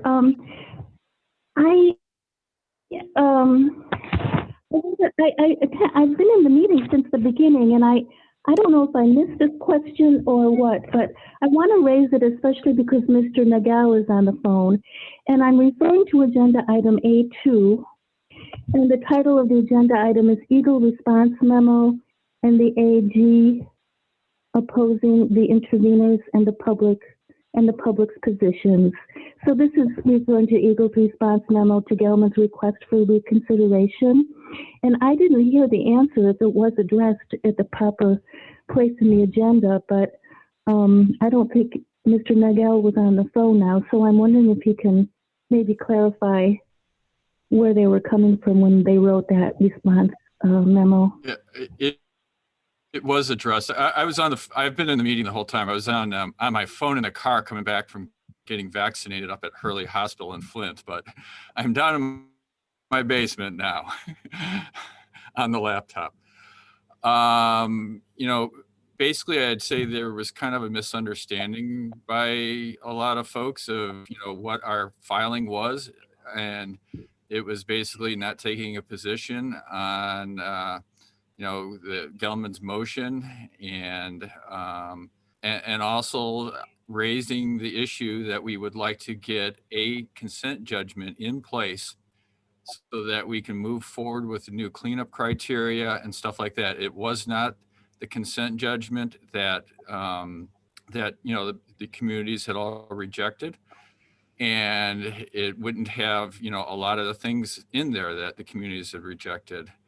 And also it was not subject to, you know, any limitations on how the communities could act after that. Without prejudice was the term that was used, meaning that the communities could continue to litigate and we wouldn't be fighting that or anything like that. And, you know, it's part of this sort of handoff process to that would be implemented, you know, with EPA. Thanks, Brian. Thank you for addressing it. Can I start talking Yeah, about I have a couple of follow questions to that, and I'll speak with some trepidation that, I talked to Dan Bicknell about this issue at some length some time ago. And my understanding was that based on that discussions with the EPA that he was aware of, that he was involved in with the same people I think that you're probably talking to, was pretty simple. It was the EPA does their parallel thing. They do their preliminary assessment. They do their scoring. If the score is high, they take the site over, period, end of discussion. And all the rest of this is just a total distraction, I guess is the way he would put it. And I hope I'm not misconstruing what he told me, but that's my memory of it. And so all of this, smooth transition, do we have to have a consent judgment in place, and all of that stuff, he would tell you, I think if he was on this call, that that's all just junk. Well, and totally wrong. And I'm just saying that I'm not disputing it. I'm not an environmental maven. I know nothing. Okay.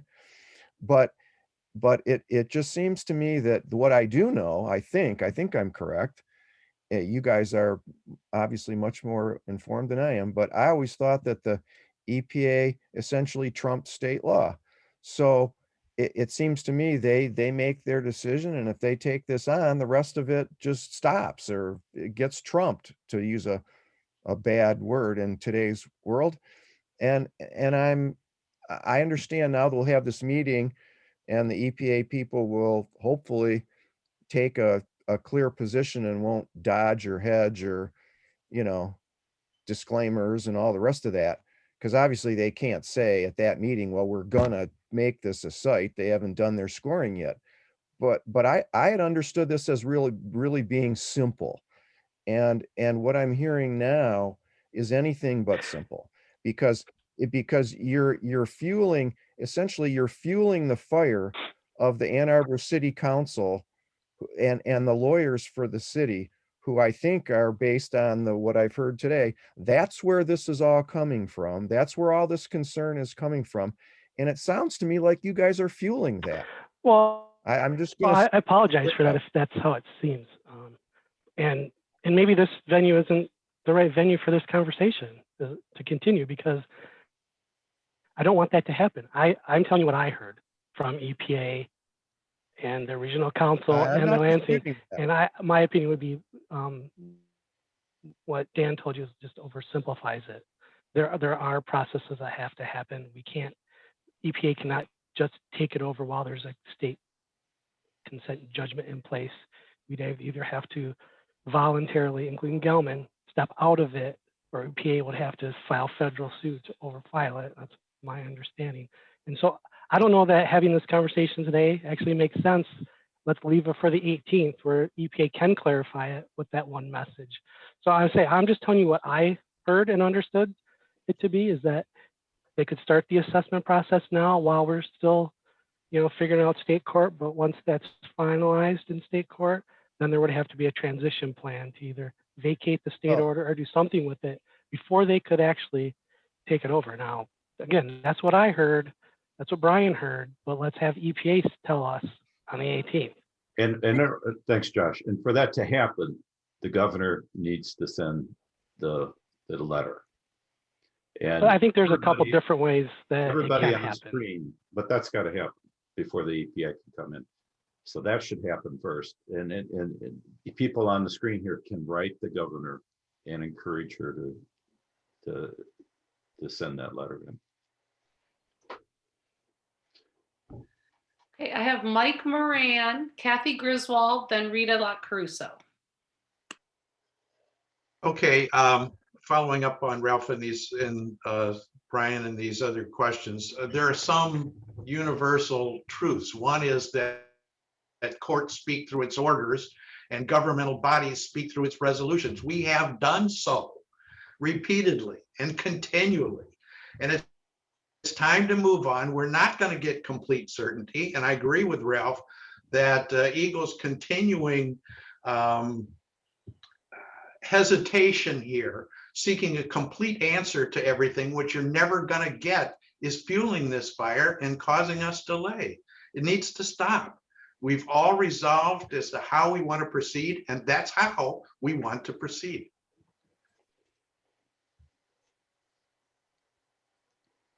I want to thank the AG's office and EGLE for having representatives here, and apologize if we're being too harsh. We really appreciate that you're engaging in this conversation. And I just have one simple question, and I'm not a lawyer or an environmentalist, but the third CJ is in place right now, and we're continuing to do some cleanup. Isn't that true? Yeah, the third CJ is in place. Oh, okay. And the state has new limits or regulations for dioxane? Correct. Is it possible just to very simply say, okay, we've got the third CJ and the state has new regulations. Let's just apply those new regulations and save some money on our court costs. Yeah, I'll let Brian answer this, but we have to do it through this. The court speaks again through its orders, and so we can't just trump that. We tried to do it through a CJ amendment. And so that's what we tried to do with our brief, was pare it down to just those critical items that we thought were necessary right now. Update the criteria, get the new monitoring wells, do some things, and then everything can proceed after that. We weren't trying to stop any further actions. It's just get the stuff. So in case litigation goes too long or the NPL process is too long, we're not stuck with 85 criteria. We're at least up to date while these other processes play out. But I don't think we can just unilaterally say, this is the criteria without there being a modification to the consent judgment. Right, Yeah, that's Brian? correct, Josh. You got it, exactly right. Of course, And that's what we were seeking. Okay, and thank that's you. what we were seeking at the start. that's one of the flaws of the consent. Oh, okay. The company and the consent judgment, that the company has to consent to this. And even though they showed 7.2 on a couple of their maps accidentally, they say that they don't want to do the 7.2. I don't know that they've ever disagreed with the 7.2. Yeah. So basically, Gelman has to agree to the new state criteria. Yeah, which they have actually. It's Well, just then not. why aren't okay. why aren't they submitting? It has to be in the consent judgment, though. Oh, okay. If they've agreed, Because they're going to follow the third. They're going to follow the. They're going to follow the third consent judgment until we can agree on the fourth amendment. But they agree. They've agreed to that's a term that they have agreed with the state on to include in the fourth amendment. Yeah, but do it in the third. We're not in the fourth amendment. If we throw it in the third, then that makes it a fourth. Can I ask us? It could be 3.5 while you're working. To follow that. Are you saying that they've agreed to just do that? In other words, if you said to them today, we'll agree to that while all the rest of this fighting goes on, are they going to say yes to that? Have you actually had that discussion with them? Well, what we have in agreement with them is a fourth consent judgment they were ready to enter into. I know, but that incorporated all that. Judgment, but I know, Brian, that judgment had a million other things, including letting them out after 2 years. My question that's not correct. I might as well back up too for something while I was in the car that I heard. Where Roger, you stated that there is an out at 500 parts per billion of the consent judgment.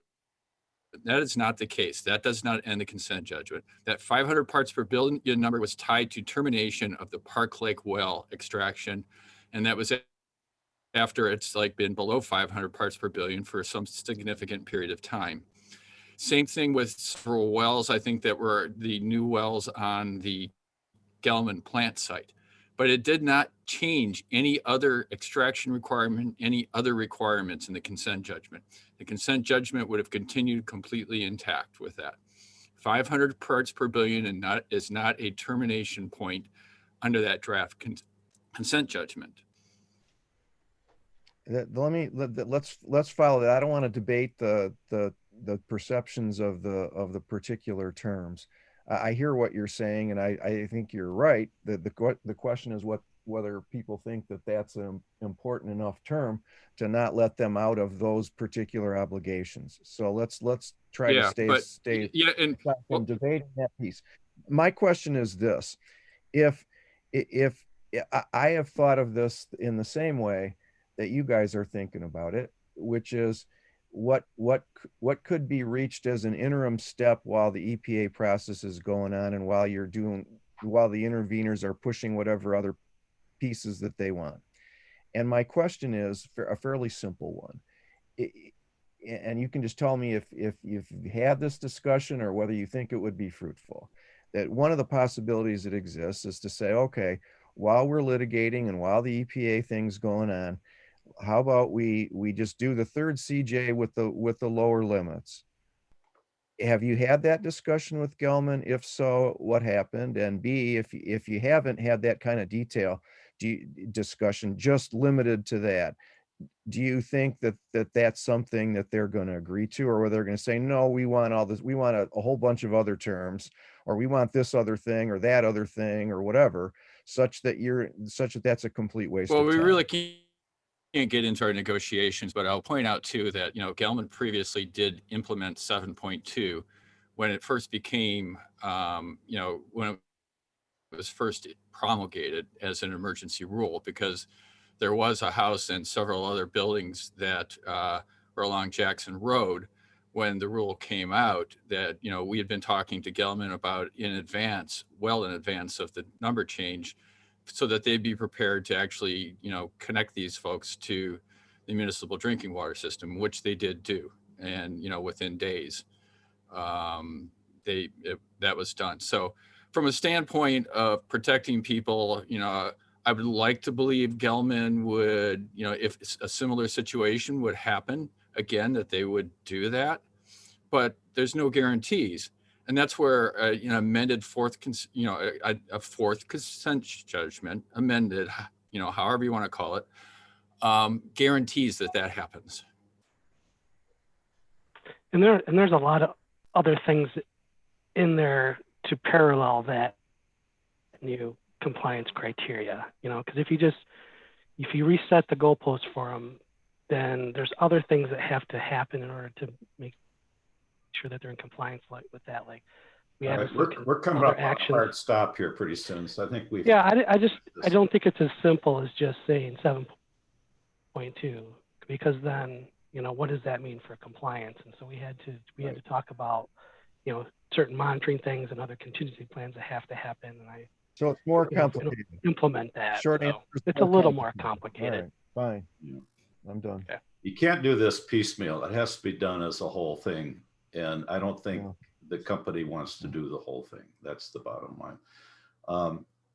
I'm going to actually make an executive decision that we skip over the EGLE updates because there's nothing really new there, right, Dan Hamel? Nothing's really happened on that. It's the same answers last time. Other than the clarifying the March 22nd hearing. I just want to make one statement. The March 22nd hearing that's coming up is a hearing on the Gelman's motion for reconsideration. Correct. Court's decision to hold a hearing, another earlier hearing on possible revisions to the CJ. So it's not talking about revisions to the CJ. It's going to be talking about their motion to have the court consider. And you're gonna send the link out when you have it. Well, I will send one out, but I don't think I'm going to have it. I was going to suggest that it is open to the public, and there will be some submittals. Right. I would suggest we'll find a card and we'll send out the link once we find out what kind of lead time we need on that. Yeah, I don't have it, and I'm not anticipating getting it. And the briefs. I think the public would like to see all the briefs that the interveners and EGLE have. Right, and that I don't have any firsthand. I don't have the steps. If the court's going to publish those on the web, that's what I'm saying. Go to your intervener groups and ask for those specifically, because you're their clients, That's what I was going to suggest. I don't have an easy way or an early way to get that stuff. Yeah, I think I've compiled the briefs that I have, but I'm not sure I have them all for card. And then Rita has her hand up, and then I have a question to new EGLE. Yeah, I hope this is quick because I got a couple things I need to get out. So two things. First, I just wanted to thank Mike Moran because he made the main point. Elected jurisdictions that represent the people who have voted for this reason. I'm a little confused about what we're going to do at this powwow. But my question is this: if I want to be clear, if I understand the legal situation, if EPA needs the court consent judgment to go away before the EPA takes over the site cleanup, and all parties, including Gelman or PLS, have to voluntarily step away from the court, then I think Gelman has no motivation to do this. They're not going to voluntarily step away from the court. Why should they? Because that allows them to continue to delay, because a delay is a win, and they can just enjoy continuing confidential negotiations that do not meet the needs or desires of the community, which is what's come out of this multi-year confidential negotiation so far. So tell me if I'm wrong in that sequence of legalese that I tried to break down into translation of words that I understand. Thank you. Thanks. Yeah, so Brian, I don't know if you want to weigh in here, but I guess what I was trying to convey is there may be more than one option. One option is voluntarily vacate it. The other might be a court option, a federal lawsuit. But again, I'd rather have EPA speak for themselves on that matter. That's a good question, though, for somebody to ask on the 22nd that's here that has a chance to ask questions. And I do, under the new updates or anything, Dan, I emailed you about Saginaw Forest. Is there some work being done in Saginaw Forest to some wells? I have not had a chance. I did not get back with Jim Brody on that. I will be talking with him this week. We're working on, like I said, the MS4 issues, and I was going to get some information, but I don't have an answer for you. Okay, thank you. I just never heard back from you on that. Right. And then Jane does have her hand up, and it's probably about the Mac School thing. So Roger has his updates, and maybe we do want to hit Mac School before we mine will only finish take a minute. today. Mine will only take a minute. I've got like 5 things I was going to show, but I'm only going to do like one of them as an example of what the problem is. So let me go to share screen here. Oh man, I need a third monitor, it looks like. Share screen.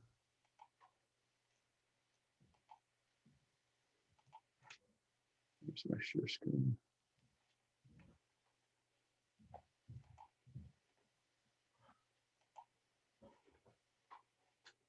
Bear with me. There we go. Share screen. And what I'm going to share here is an image of the compliance well that we're talking about at the Smith property. If we can get to it. I got too many things covering up things here. There we go. All right. So the brightest part is the area of the compliance EGLE, well, DEQ at the time, wanted. They wanted to have compliance wells that were closer to where the plumes were. And Gelman, Paul at the time, said, no, we want it to be extended bigger because we don't want to have to, we don't want the heads up of compliance wells getting a hit earlier. So they are the one that actually chose this MW 92 or 93 location that's now been shut down. It's their own compliance well that they shut down and haven't replaced. If it had been the EGLE's DEQ's compliance wells, this would have happened much sooner. So this is an example of how Gelman got away with this in court, was able to shut down a well that was important for compliance, and has continued that to date. And EGLE hasn't been able to do anything about it. So this is why we need the EPA in. I've always said, why are there compliance wells in the first place? They don't make any sense. All wells should be compliance wells. And I'll give you an example of why. When you go to the dentist, you don't have certain teeth that are compliance teeth, right? I mean, if there's a cavity in a tooth, you take care of it. You don't wait. You don't have just a handful of teeth that are going to be indication of whether you need work done. You look at all the teeth. And that's why all wells should be compliance wells. So that's my rant for today. I will be issuing, I'm working on the data updates. We'll have new Google Earth mashups and Tableau public mashups up, and they should have been up by now, but it's, you know, they're going to be a couple more weeks. As far as the shallow testing, as I pointed out earlier, that MW 57S, I think it was, that one is feeding into the shallow groundwater area. It's the shallowest well just east of, or just west of Maple Road, and that's no longer, hasn't been replaced. So we don't really know what dioxin is heading toward these shallow areas. So Vince, did you want to say something about the Mac School? And maybe there was a hand up too. Well, Jane is here, and welcome, Jane. And Vince brought this to our attention, Vince and Rita. So it's the last thing on the agenda about, I'll let you guys take it over, Mac School. So Mac School is about a half block from West Park. The lower playgrounds are fairly close in elevation to higher parts of West Park. I'm not actually sure how far in your testing goes, but the north branch of Allen Creek runs across part of the playground, and there's a lot of environmental water on the site, as I mentioned before. So the kids see a lot of exposure to the mud and environmental water constantly throughout most of the school year. It's wet somewhere on the grounds. And with the volatile dioxin issues coming up, with the diffusion of dioxin being a possibility with how miscible it is, I think it would be good if we started testing over there. I don't know if we need to approach the board or the state directly, but personally, I would like to make a plea to do that. I also want to point out that with children, the exposure of dioxin externally is based on weight, and they weigh about, like a 5-year-old kindergartner weighs about 1/5 of an adult. So their exposure levels have to be a lot lower to be considered safe. And further, their organs can't process out the toxins as well. So that threshold probably should be even like half that or less. So we're talking 1/10 of the normal levels that you would permit an adult to be exposed to. And that's why I think EPA has done some work at schools more of that sort. So I think if we can get the conversation started, that would be great. I don't know what details you need from me here right now. Vince, can you let me know? Well, Jennifer Kahn, I don't know if she wants to speak first on this, or Vince next, or you guys. Vince, you can go ahead. I always want to state that there was some debate about whether what is in West Park is actually near surface groundwater.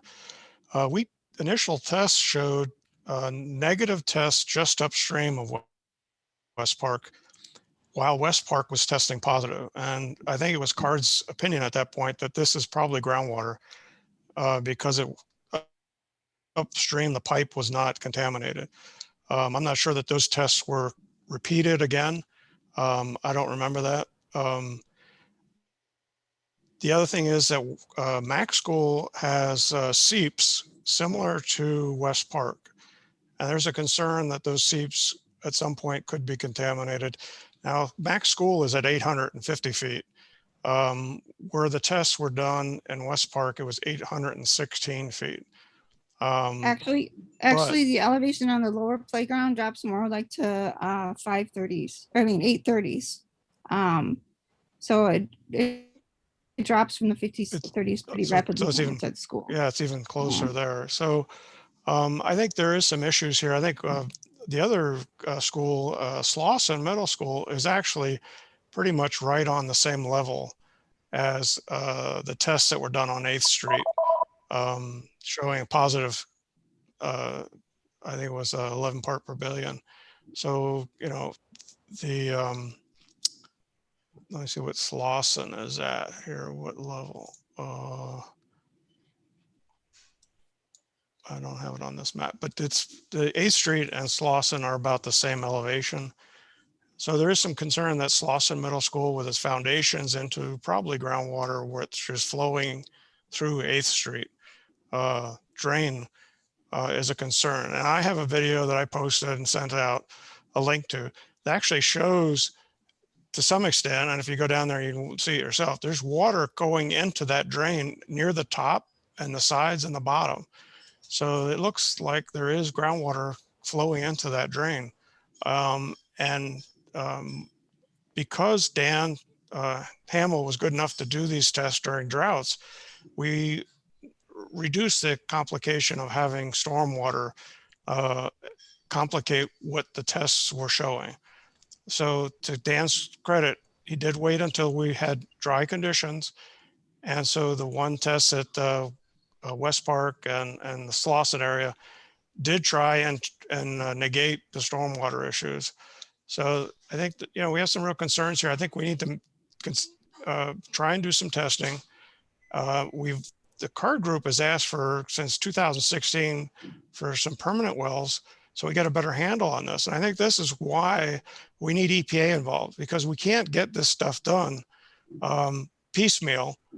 We're getting exposures happening all these different locations, and we're not able to keep up with it. I think it's pretty apparent that the state and the county and the city and townships really can't deal with this. And it's just potentially exposing homeowners, now potentially exposing school children.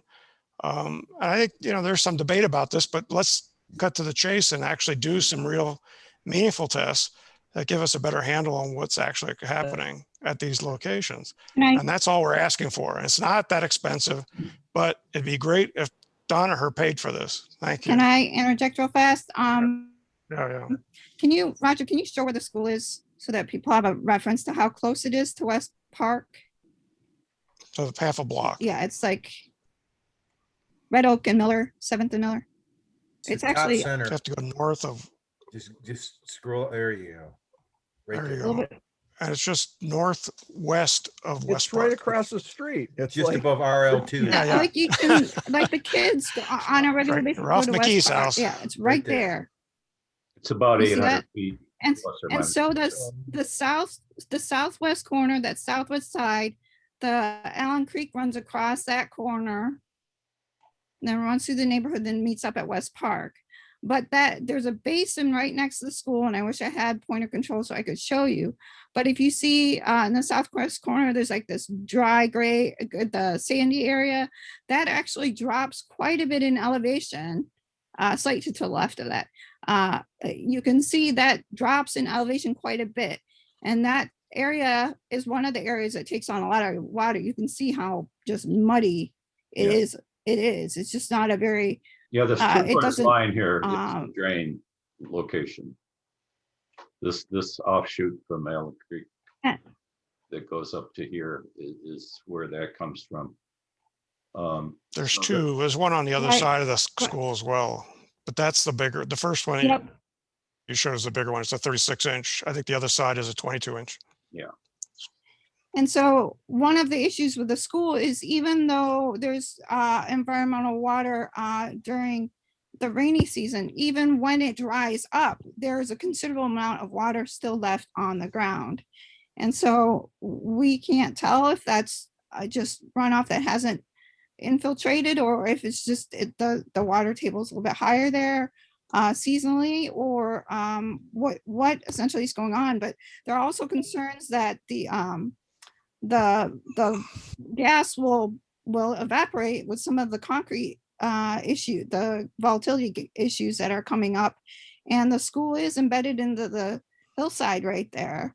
And if it does reach, if the gas or if the dioxine does reach that, then the concern, or if the water in the environment the kids are tracking in, that's a big concern that they're bringing it straight into their classrooms.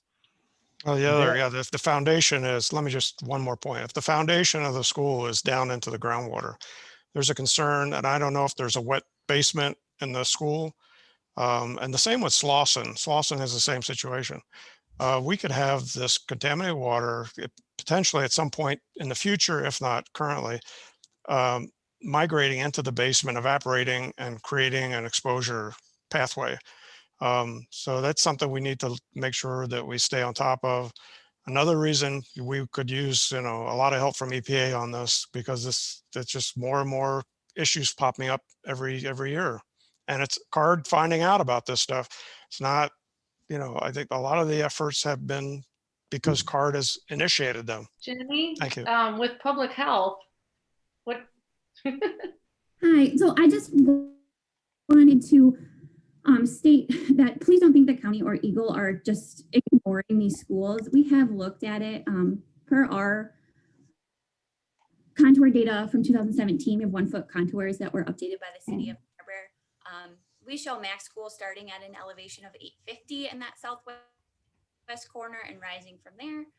And then Slauson showing that one actually starting around 830, I think, and then going up from there. So both building foundations, as far as we're aware, should be out of the groundwater, but not to say that we shouldn't check. So I 100% agree that we should get some permanent shallow groundwater monitoring wells in this area.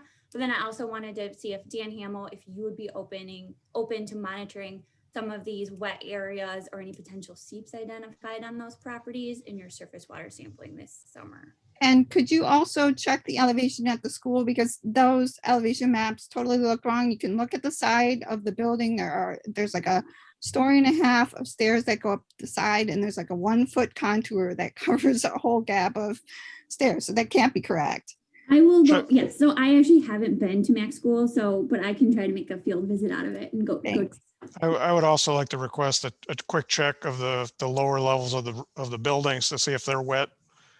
That would be worth having some information on as well. That would. Yeah, there's an area by the boiler room that banks water a lot.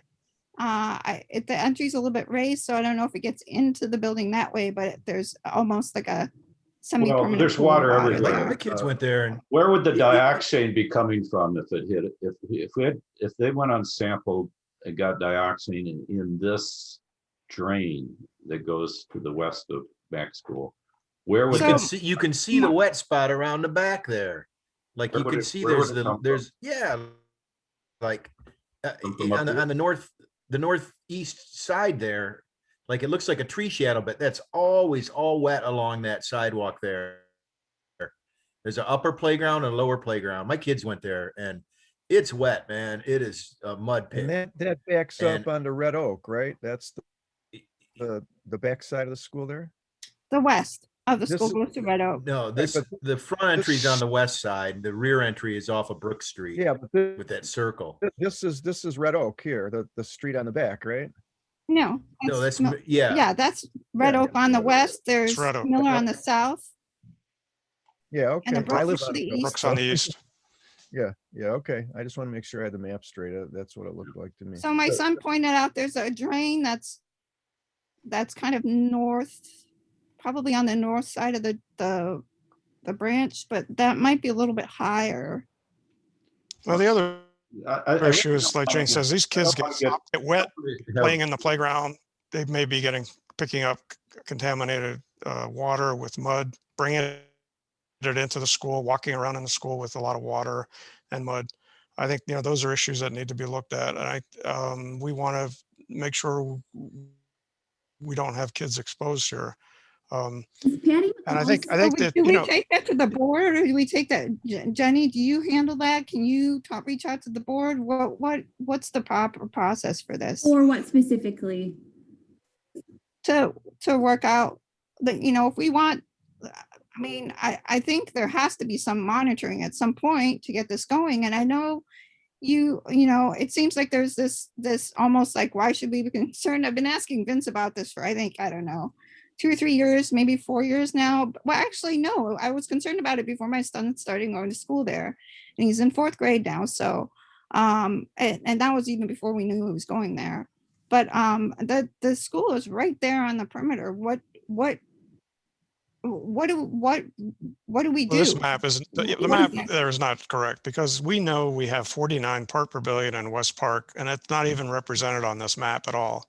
So, you know, the map is not very accurate, unfortunately. The map is to show groundwater concentration estimates, not what's in the Allen Creek storm drain. I know. Well, no, it's There in the is a groundwater. I difference. think you say it's not, but I The think last time it was tested, it's it been was shown. not there. The only time that it's Vince, been everybody hold on for a second here. We don't need to get alarmed about dioxin at Max School, because current sampling shows that it's not close to there yet, but look what might be coming.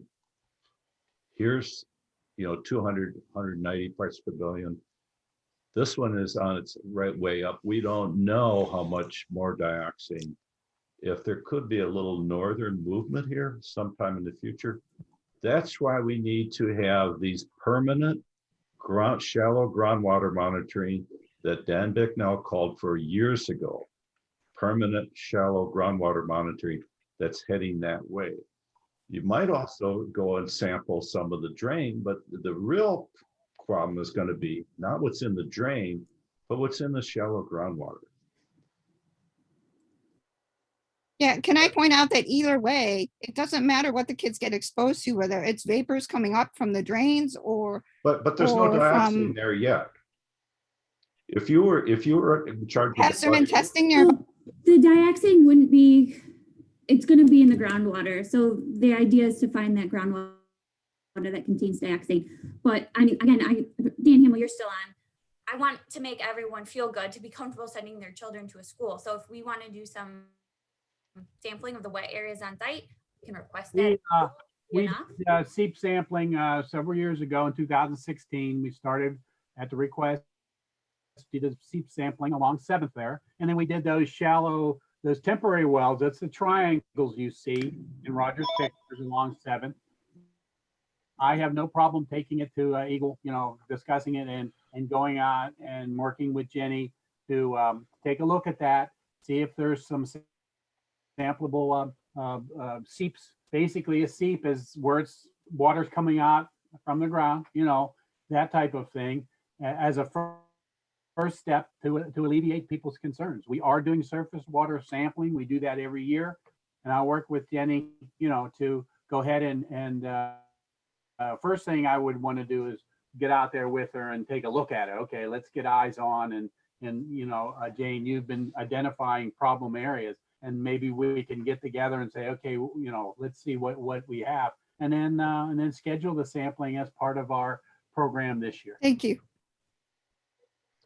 I'll just remind you that 49 part per billion in West Park is a concern, and the fact that we're finding it also on 8th Street near Slauson, I think should trigger a notion that we need to try and get out in front of this. And like Roger says, it's moving probably towards the schools. Who knows if it'll come up to the groundwater? I think it probably will. And I think 49 part per billion is very concerning in West Park. And you know, we got pushback that it's not in, you know, it's not in the groundwater, it's in the stormwater pipe. But I don't think that's valid. And I've said why I don't think it's valid, because they tested upstream and it was non-detect.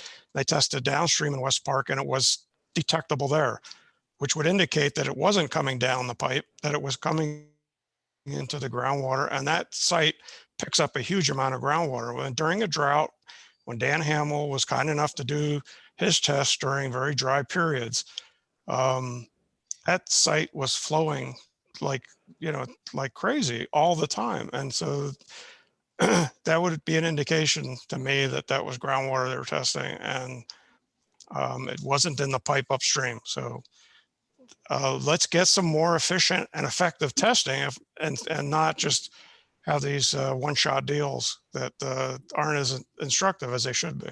Absolutely. So the last Data investigation matters. was 5 years. Only way we're going to know what ago. where So I agree. dioxane is. Only way we're going to know where dioxane is by sampling, and sampling in the groundwater is the best way, because that's what's going to be, that's where the exposure is going to come from, is from the groundwater. This is Josh Woodruff. I have to go, but one thing you need to understand with this effort is we have to agree on what a compliance measurement is. When I hear numbers being thrown around that are of concern, but the state has groundwater cleanup criteria for the pathways that are enforceable criterion. So that's a conversation we have to have. If we go out there and measure something, what does it mean under the law? So I hate to throw that bomb out and then leave, but yeah, but there's part 201 that the state is using on this site, and it's supposed to isolate this contaminant. Well, it's not supposed to be interfacing with human contact. It's supposed to be isolated. This is, by my opinion, this is violating part 201 when we have 49 part per billion coming to the near surface and people potentially being exposed. The way our criterion work is that it can't reach a receptor above an unrestricted residential criterion. That's how the law works. The current standard for the screening level is 29 part per billion for this site, as agreed to by EGLE and EPA. Is that accurate, Dan? 29. That's 29. That is a site-specific kind of a scenario of doing a site-specific evaluation for vapor intrusion. The 29 parts per million had many conservative type exposure assumptions. For example, a water in the basement for 300 plus days a year. So they came up with kind of a worst case. Okay. And so 29 could be in a worst case, but a site-specific evaluation has not been done. It just was a generic one laid over that. So, I mean, for example, Max School, you would do a site-specific and gather the assumptions, gather what the actual exposure criteria are to come up with a number that could be correct. And it would be different assumptions for stuff that is being exposed to the ambient air, such as mud and wet surfaces, and stuff that would be volatilizing through a vadosome into a basement versus stuff that is in standing water in a basement. That'd all be different exposure assumptions. Absolutely, and that's why there's a difference. Proposed vapor intrusion screening level for groundwater coming into a basement, is 1900, because the exposure assumptions are different when they calculate that out. And then site specific, if there was water standing in there, that's different exposure assumption, and that's what EGLE's toxicologists came up with as a worst case kind of site specific. It could be that, but again, it has very conservative exposure assumptions on multiple happening. Can the toxicologists speak to what it would, how they would adjust the exposure for kindergartners at the school? Yeah, I'm sure they can do that would be great. I'll get with our people and say, hey, we have some questions about kids. So, I mean, what can we identify that and use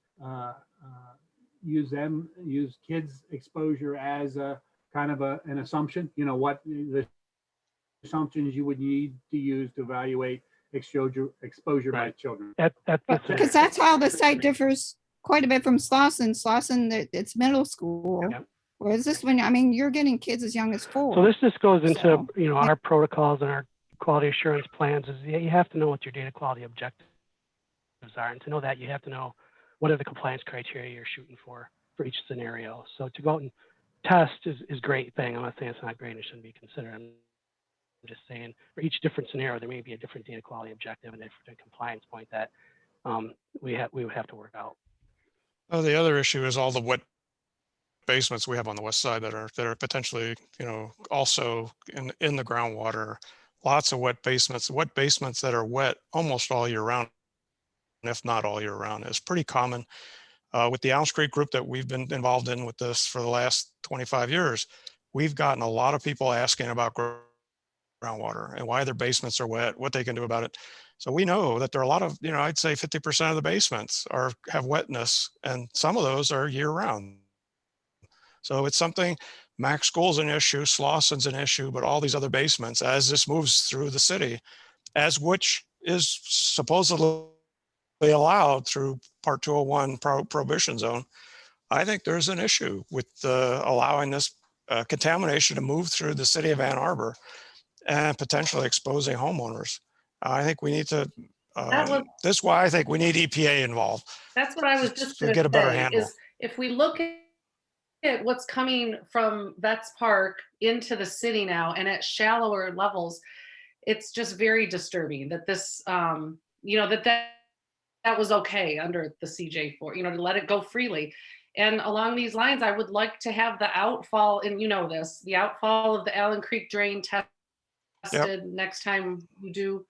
And I had one other thing and I forget, it was related though to the school, to the kids, to, you just don't want to take any chances, and it's not okay. Well, this map is not accurate. I'm just telling people that we got 49 at West Park. It's not represented on this map. And even though it's not deep down into the aquifer, this is near the surface, and it needs to be addressed. It can't just be ignored because it doesn't meet the old standards. The new standards are. Will be on this map once I get it updated in a week or so.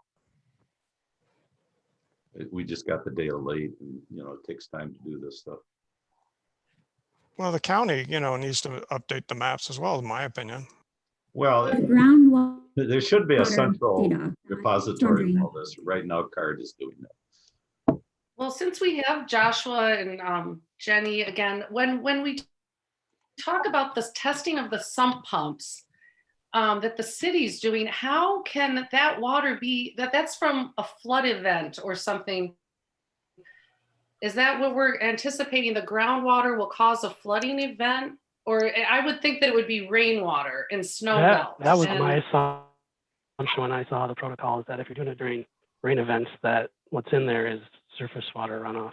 Right. Down well, into some pumps do pick up a lot of groundwater, they do, on the basement. Some of them pick up rainwater. Yeah. Yeah. Mine always picks up rainwater because I'm in a clay bowl and it just in the bathtub. Right. Depends on the situation. And so we have to know all that. What's the geology, lithology, whatever? Where's the groundwater? Should we be doing other testing too, besides just the sump, or like vapor intrusion and chronic wet basements? Not a sump necessarily, but a damp basement. Typically, before you go into the testing the area, you got to see if it's actually coming in from the source. Well, we know that area has 49 part per billion now, and it's been going up every test. I think the next test Dan does, it probably go up again. I'd like to know when Dan is planning to do another shallow groundwater test, in these areas. Yeah, we'll talk about that. But again, I need to know it's going all up the pretty regularly. the scenarios and what the data quality objectives and the criteria for each scenario would be.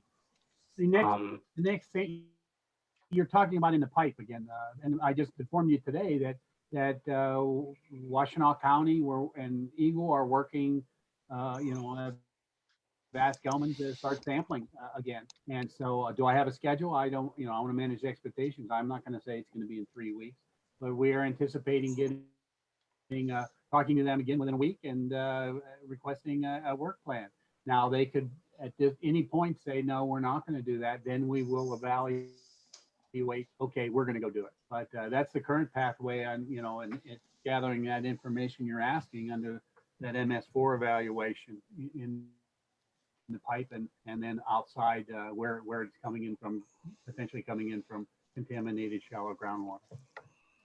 Well, like Roger said, we need good data, and I don't think we have it. I think we need shallow groundwater wells, Absolutely. either permanent or semi-permanent. That's what we informed Gelman, that this part of this process would be the eventual the installation of permanent wells to monitor the MS4, to monitor that seepage into the drain.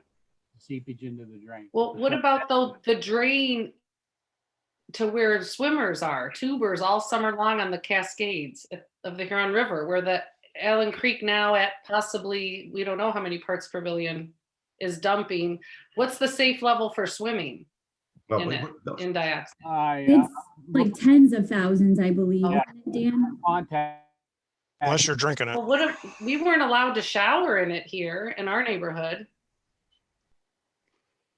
Yeah, there was Gelman challenged that at the EPA, thinking that the skin contact should be much higher. And when the EPA did the resolution of it, they said, no, it's really the same as ingestible. If you have prolonged contact, but we're getting off on tangents that don't address the main problem. The main problem is there's a lot of dioxane in different places. Some of the places we know where it is. One place we know where it used to be. Like this 21,000 parts per billion that's still in the Gelman database, by the way, Dan Hamel. It's in the EGLE's Gelman database, but it's not in Danaher's Gelman database, because that 21,000 parts per billion, I've taken it off of this because it would show that there was 21,000 parts per billion at the screen level. That's not true. It's at a different level. There was no screen put at 21,000 parts per billion. And we don't know if that 21,000 parts per billion is still there because nobody's gone back and looked at it. Also, at the core area, there's a lot of wells that were sampled in early that are no longer sampled because at the time, the DNR and DEQ said, the shallower aquifer is not a usable aquifer, so we don't have to worry about it. So they quit sampling the shallower aquifer to a large degree at the core site. One of them that still is being sampled is MW5D. What are the levels of MW5D? One of the shallower wells. I'm not even sure this is accurate anymore because of later data we found from the EPA's preliminary assessment. We're talking about tens of thousands of parts per billion in these shallow aquifers. Now, this might be covered by some of the secret sampling results we haven't gotten from Danaher, but we don't know. So there's a lot of dioxin left, different places. We don't know where it all is. Before you solve the problem, you've got to really define the problem. And that goes for all the dioxin. If there's dioxin down here that's heading towards Mac School, let's find it before it gets there. Let's not sample once it gets there. Let's sample before and take care of it. Let's get it cleaned up. And what that means is having a goal of getting rid of, trying to restore the aquifer, which is the EPA goal. It's not EGLE's current goal. So this transition. So the city of Ann Arbor forced. It's important to get that done in a hurry and not let it drag on and on and on. So write your letters to the governor to say, release that concurrence letter and get the EPA process started. And it's going to be up to the lawyers with direction from the elected officials to do that handoff as efficiently and as effectively without any gotchas that Danner can come back and say, well, you forgot to do this, and therefore we're going to delay it more. We got to quit with this delaying, quit with this. Let's get to the real problem defined, get with the real goals of the cleanup are, agreeing on that and get on with the cleanup. And I haven't had lunch yet, so I need to get going. Anybody last time? Yeah, but I just want to mention that the city forced Ann Arbor City Club apartments to elevate their building out of the groundwater by a floor because Matt Dowd came to a CARD meeting and we talked about this contamination in the groundwater. He went back to City Hall and they did a stop work order on that building, raised it up a whole flight, which cost probably $1 million to do that. So that's the kind of concern they had about groundwater contamination getting into a building and who's responsible and what could be the ramifications. So that was done probably 5 years ago, 6 years ago. Yeah. So there was a concern with the city at that point. So this is not out of the blue. No, it's not out of the blue, and somebody had to pay that cost, and it wasn't government. Yep.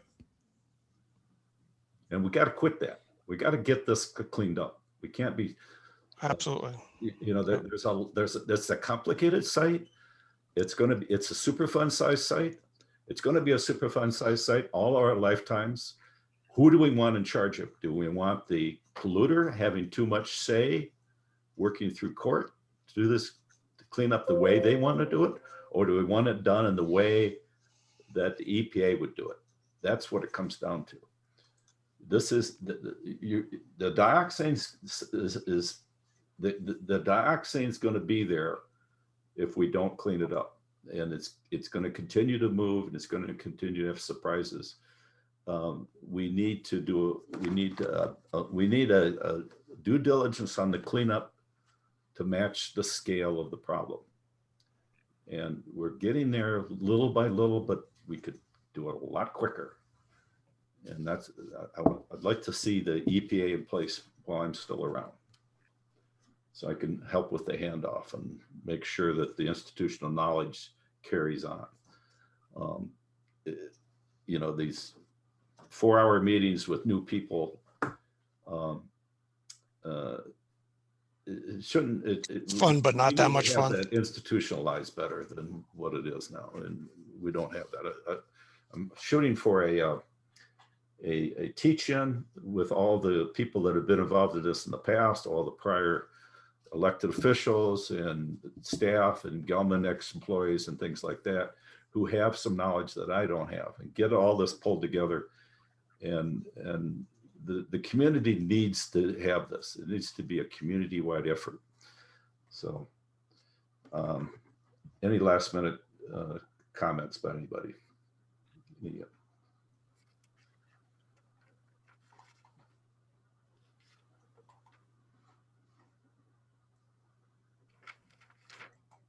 We had 46 of us at one point in this meeting.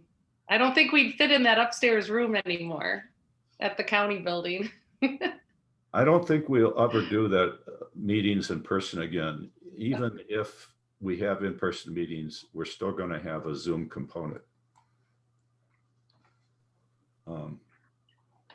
It's a lot faster for me, a lot faster for people traveling and not have to, pay the extra hour or two. I was looking forward to Vince and Rita bringing some cookies. Always, yeah. I know.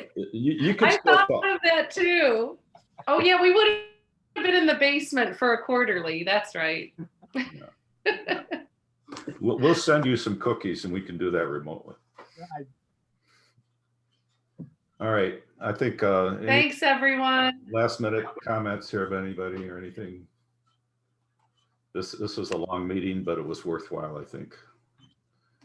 Thank you, everybody, for the attention to the school. The kids will really appreciate it too. They're very involved in these things when it comes to their attention. We've been kind of quiet about it to give you guys time to deal with it. So I really appreciate the interest, because it means a lot to them to go back and say, hey, somebody's looking at this already, instead of having to have them come and try and get that attention themselves. Jane, thank you for that. And Jane, I got to tell you, I've given presentations at Mac School in the past, and I have a list of possible science fair projects. Well, once they get back into the school, hopefully this fall. So We'll see. any of the I'm sure children they'll that be want to open do to it. science fair projects, have them get in touch with me. I'll show some of the things some of the ideas that I have that I don't have time to do, and let them carry on, because we're going to need them involved. They're going to be part of the institution. Oh, for sure. Okay, all right. I'm sure that I can't speak for the board and I can't speak for the principal, but you know, the school is about getting engaged and teaching kids about what goes on. So Yeah. I can see, you know, I can see something like that happening. It's just, I think really someone needs to start talking to the board, because I'm not really sure that the board understands the levity of this. And I'm not even sure that I understood the levity of this until Vince was like, well, we're at 49 ppb and it's less than 10 feet under the ground. And I know from dealings with stormwater in my area on the northeast side, that just because it's that deep or in a drain, it doesn't mean that it can't travel or percolate up, or especially something as miscible as dioxane, that it's not going to get out somewhere, and it just has to come up in one spot. So I think if the kids really you know, yeah, they'll be excited to, I'm sure, to learn more about it and how they can help to clean it up and whatnot. Even if it's not affecting the children directly, we need to teach empathy. We need to teach social responsibility and ethics. It's okay that the dioxane goes over there because that's somebody else's dioxane. And yeah, sure, it might come here someday, but I'll be older and gone. That's not the kind of attitude we need to teach. Well, West Park is kind of, yeah, well, West Park is kind of their park in a way too. The band goes over there, you know, it's just, a lot of activities happen over there. So from that perspective, I don't, yeah, I think it's their problem. They feel it. Yeah, it's their environment. They need to learn how to take care of it and how to advocate for its protection. So appreciate your passion on this. We need more of that. Thank you again. Thank Hey, you, everybody. Patty Benson, I see you. Oops, no, I don't. You're muted. You're muted, Patty. Patty, you're muted still. All right, I just was saying, yeah, I've been here the whole time. I was just, you know, incognito. So yeah, Patty Benson, for thank you to don't everyone. know, she was one of the co-founders of SRSW and was the chair of SRSW for many years, and was very instrumental and still is on the board of SRSW. But yeah, it takes a village, and I look just a little different than I did 27 years ago. just a little bit. And your children that used to go to the Lansing and protest with you when they were toddlers, now are all grown up and out of college. That's right. Yeah. That's right. All right. Anybody else want to say anything? We got some new people on the screen from a couple of months ago. Bill, I see you there. He wants to get involved in some of the infographic type stuff. Good meeting. Thank you. Thanks for everybody. Well, oh, by the way, in May, I got to make an announcement. In May, I may not be able to host this the normal way. I might be out in California visiting our first grandchild after a year, if everything goes right with our getting our shots and waiting an extra 2 weeks and month or whatever it's going to be. But I may need somebody to help Beth honcho the meeting, so keep that in mind. If we don't have a handoff to some other entity to take care of that by then. I don't mind doing it this way, and SRSW funds the Zoom Pro account through donations, so we're good in that.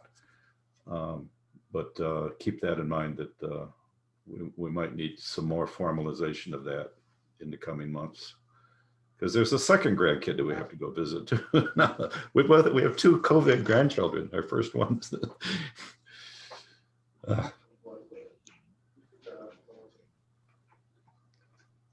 So thanks, everyone. I hear somebody in the background. No hands up. All right. Yeah. Bye, Thank you. Patty, stay on. Oops, too late.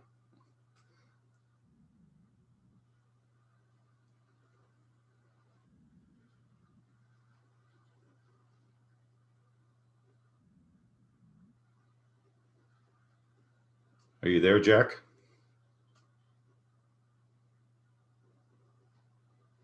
Maybe not. All right, I'm gonna end this. First, I gotta save this.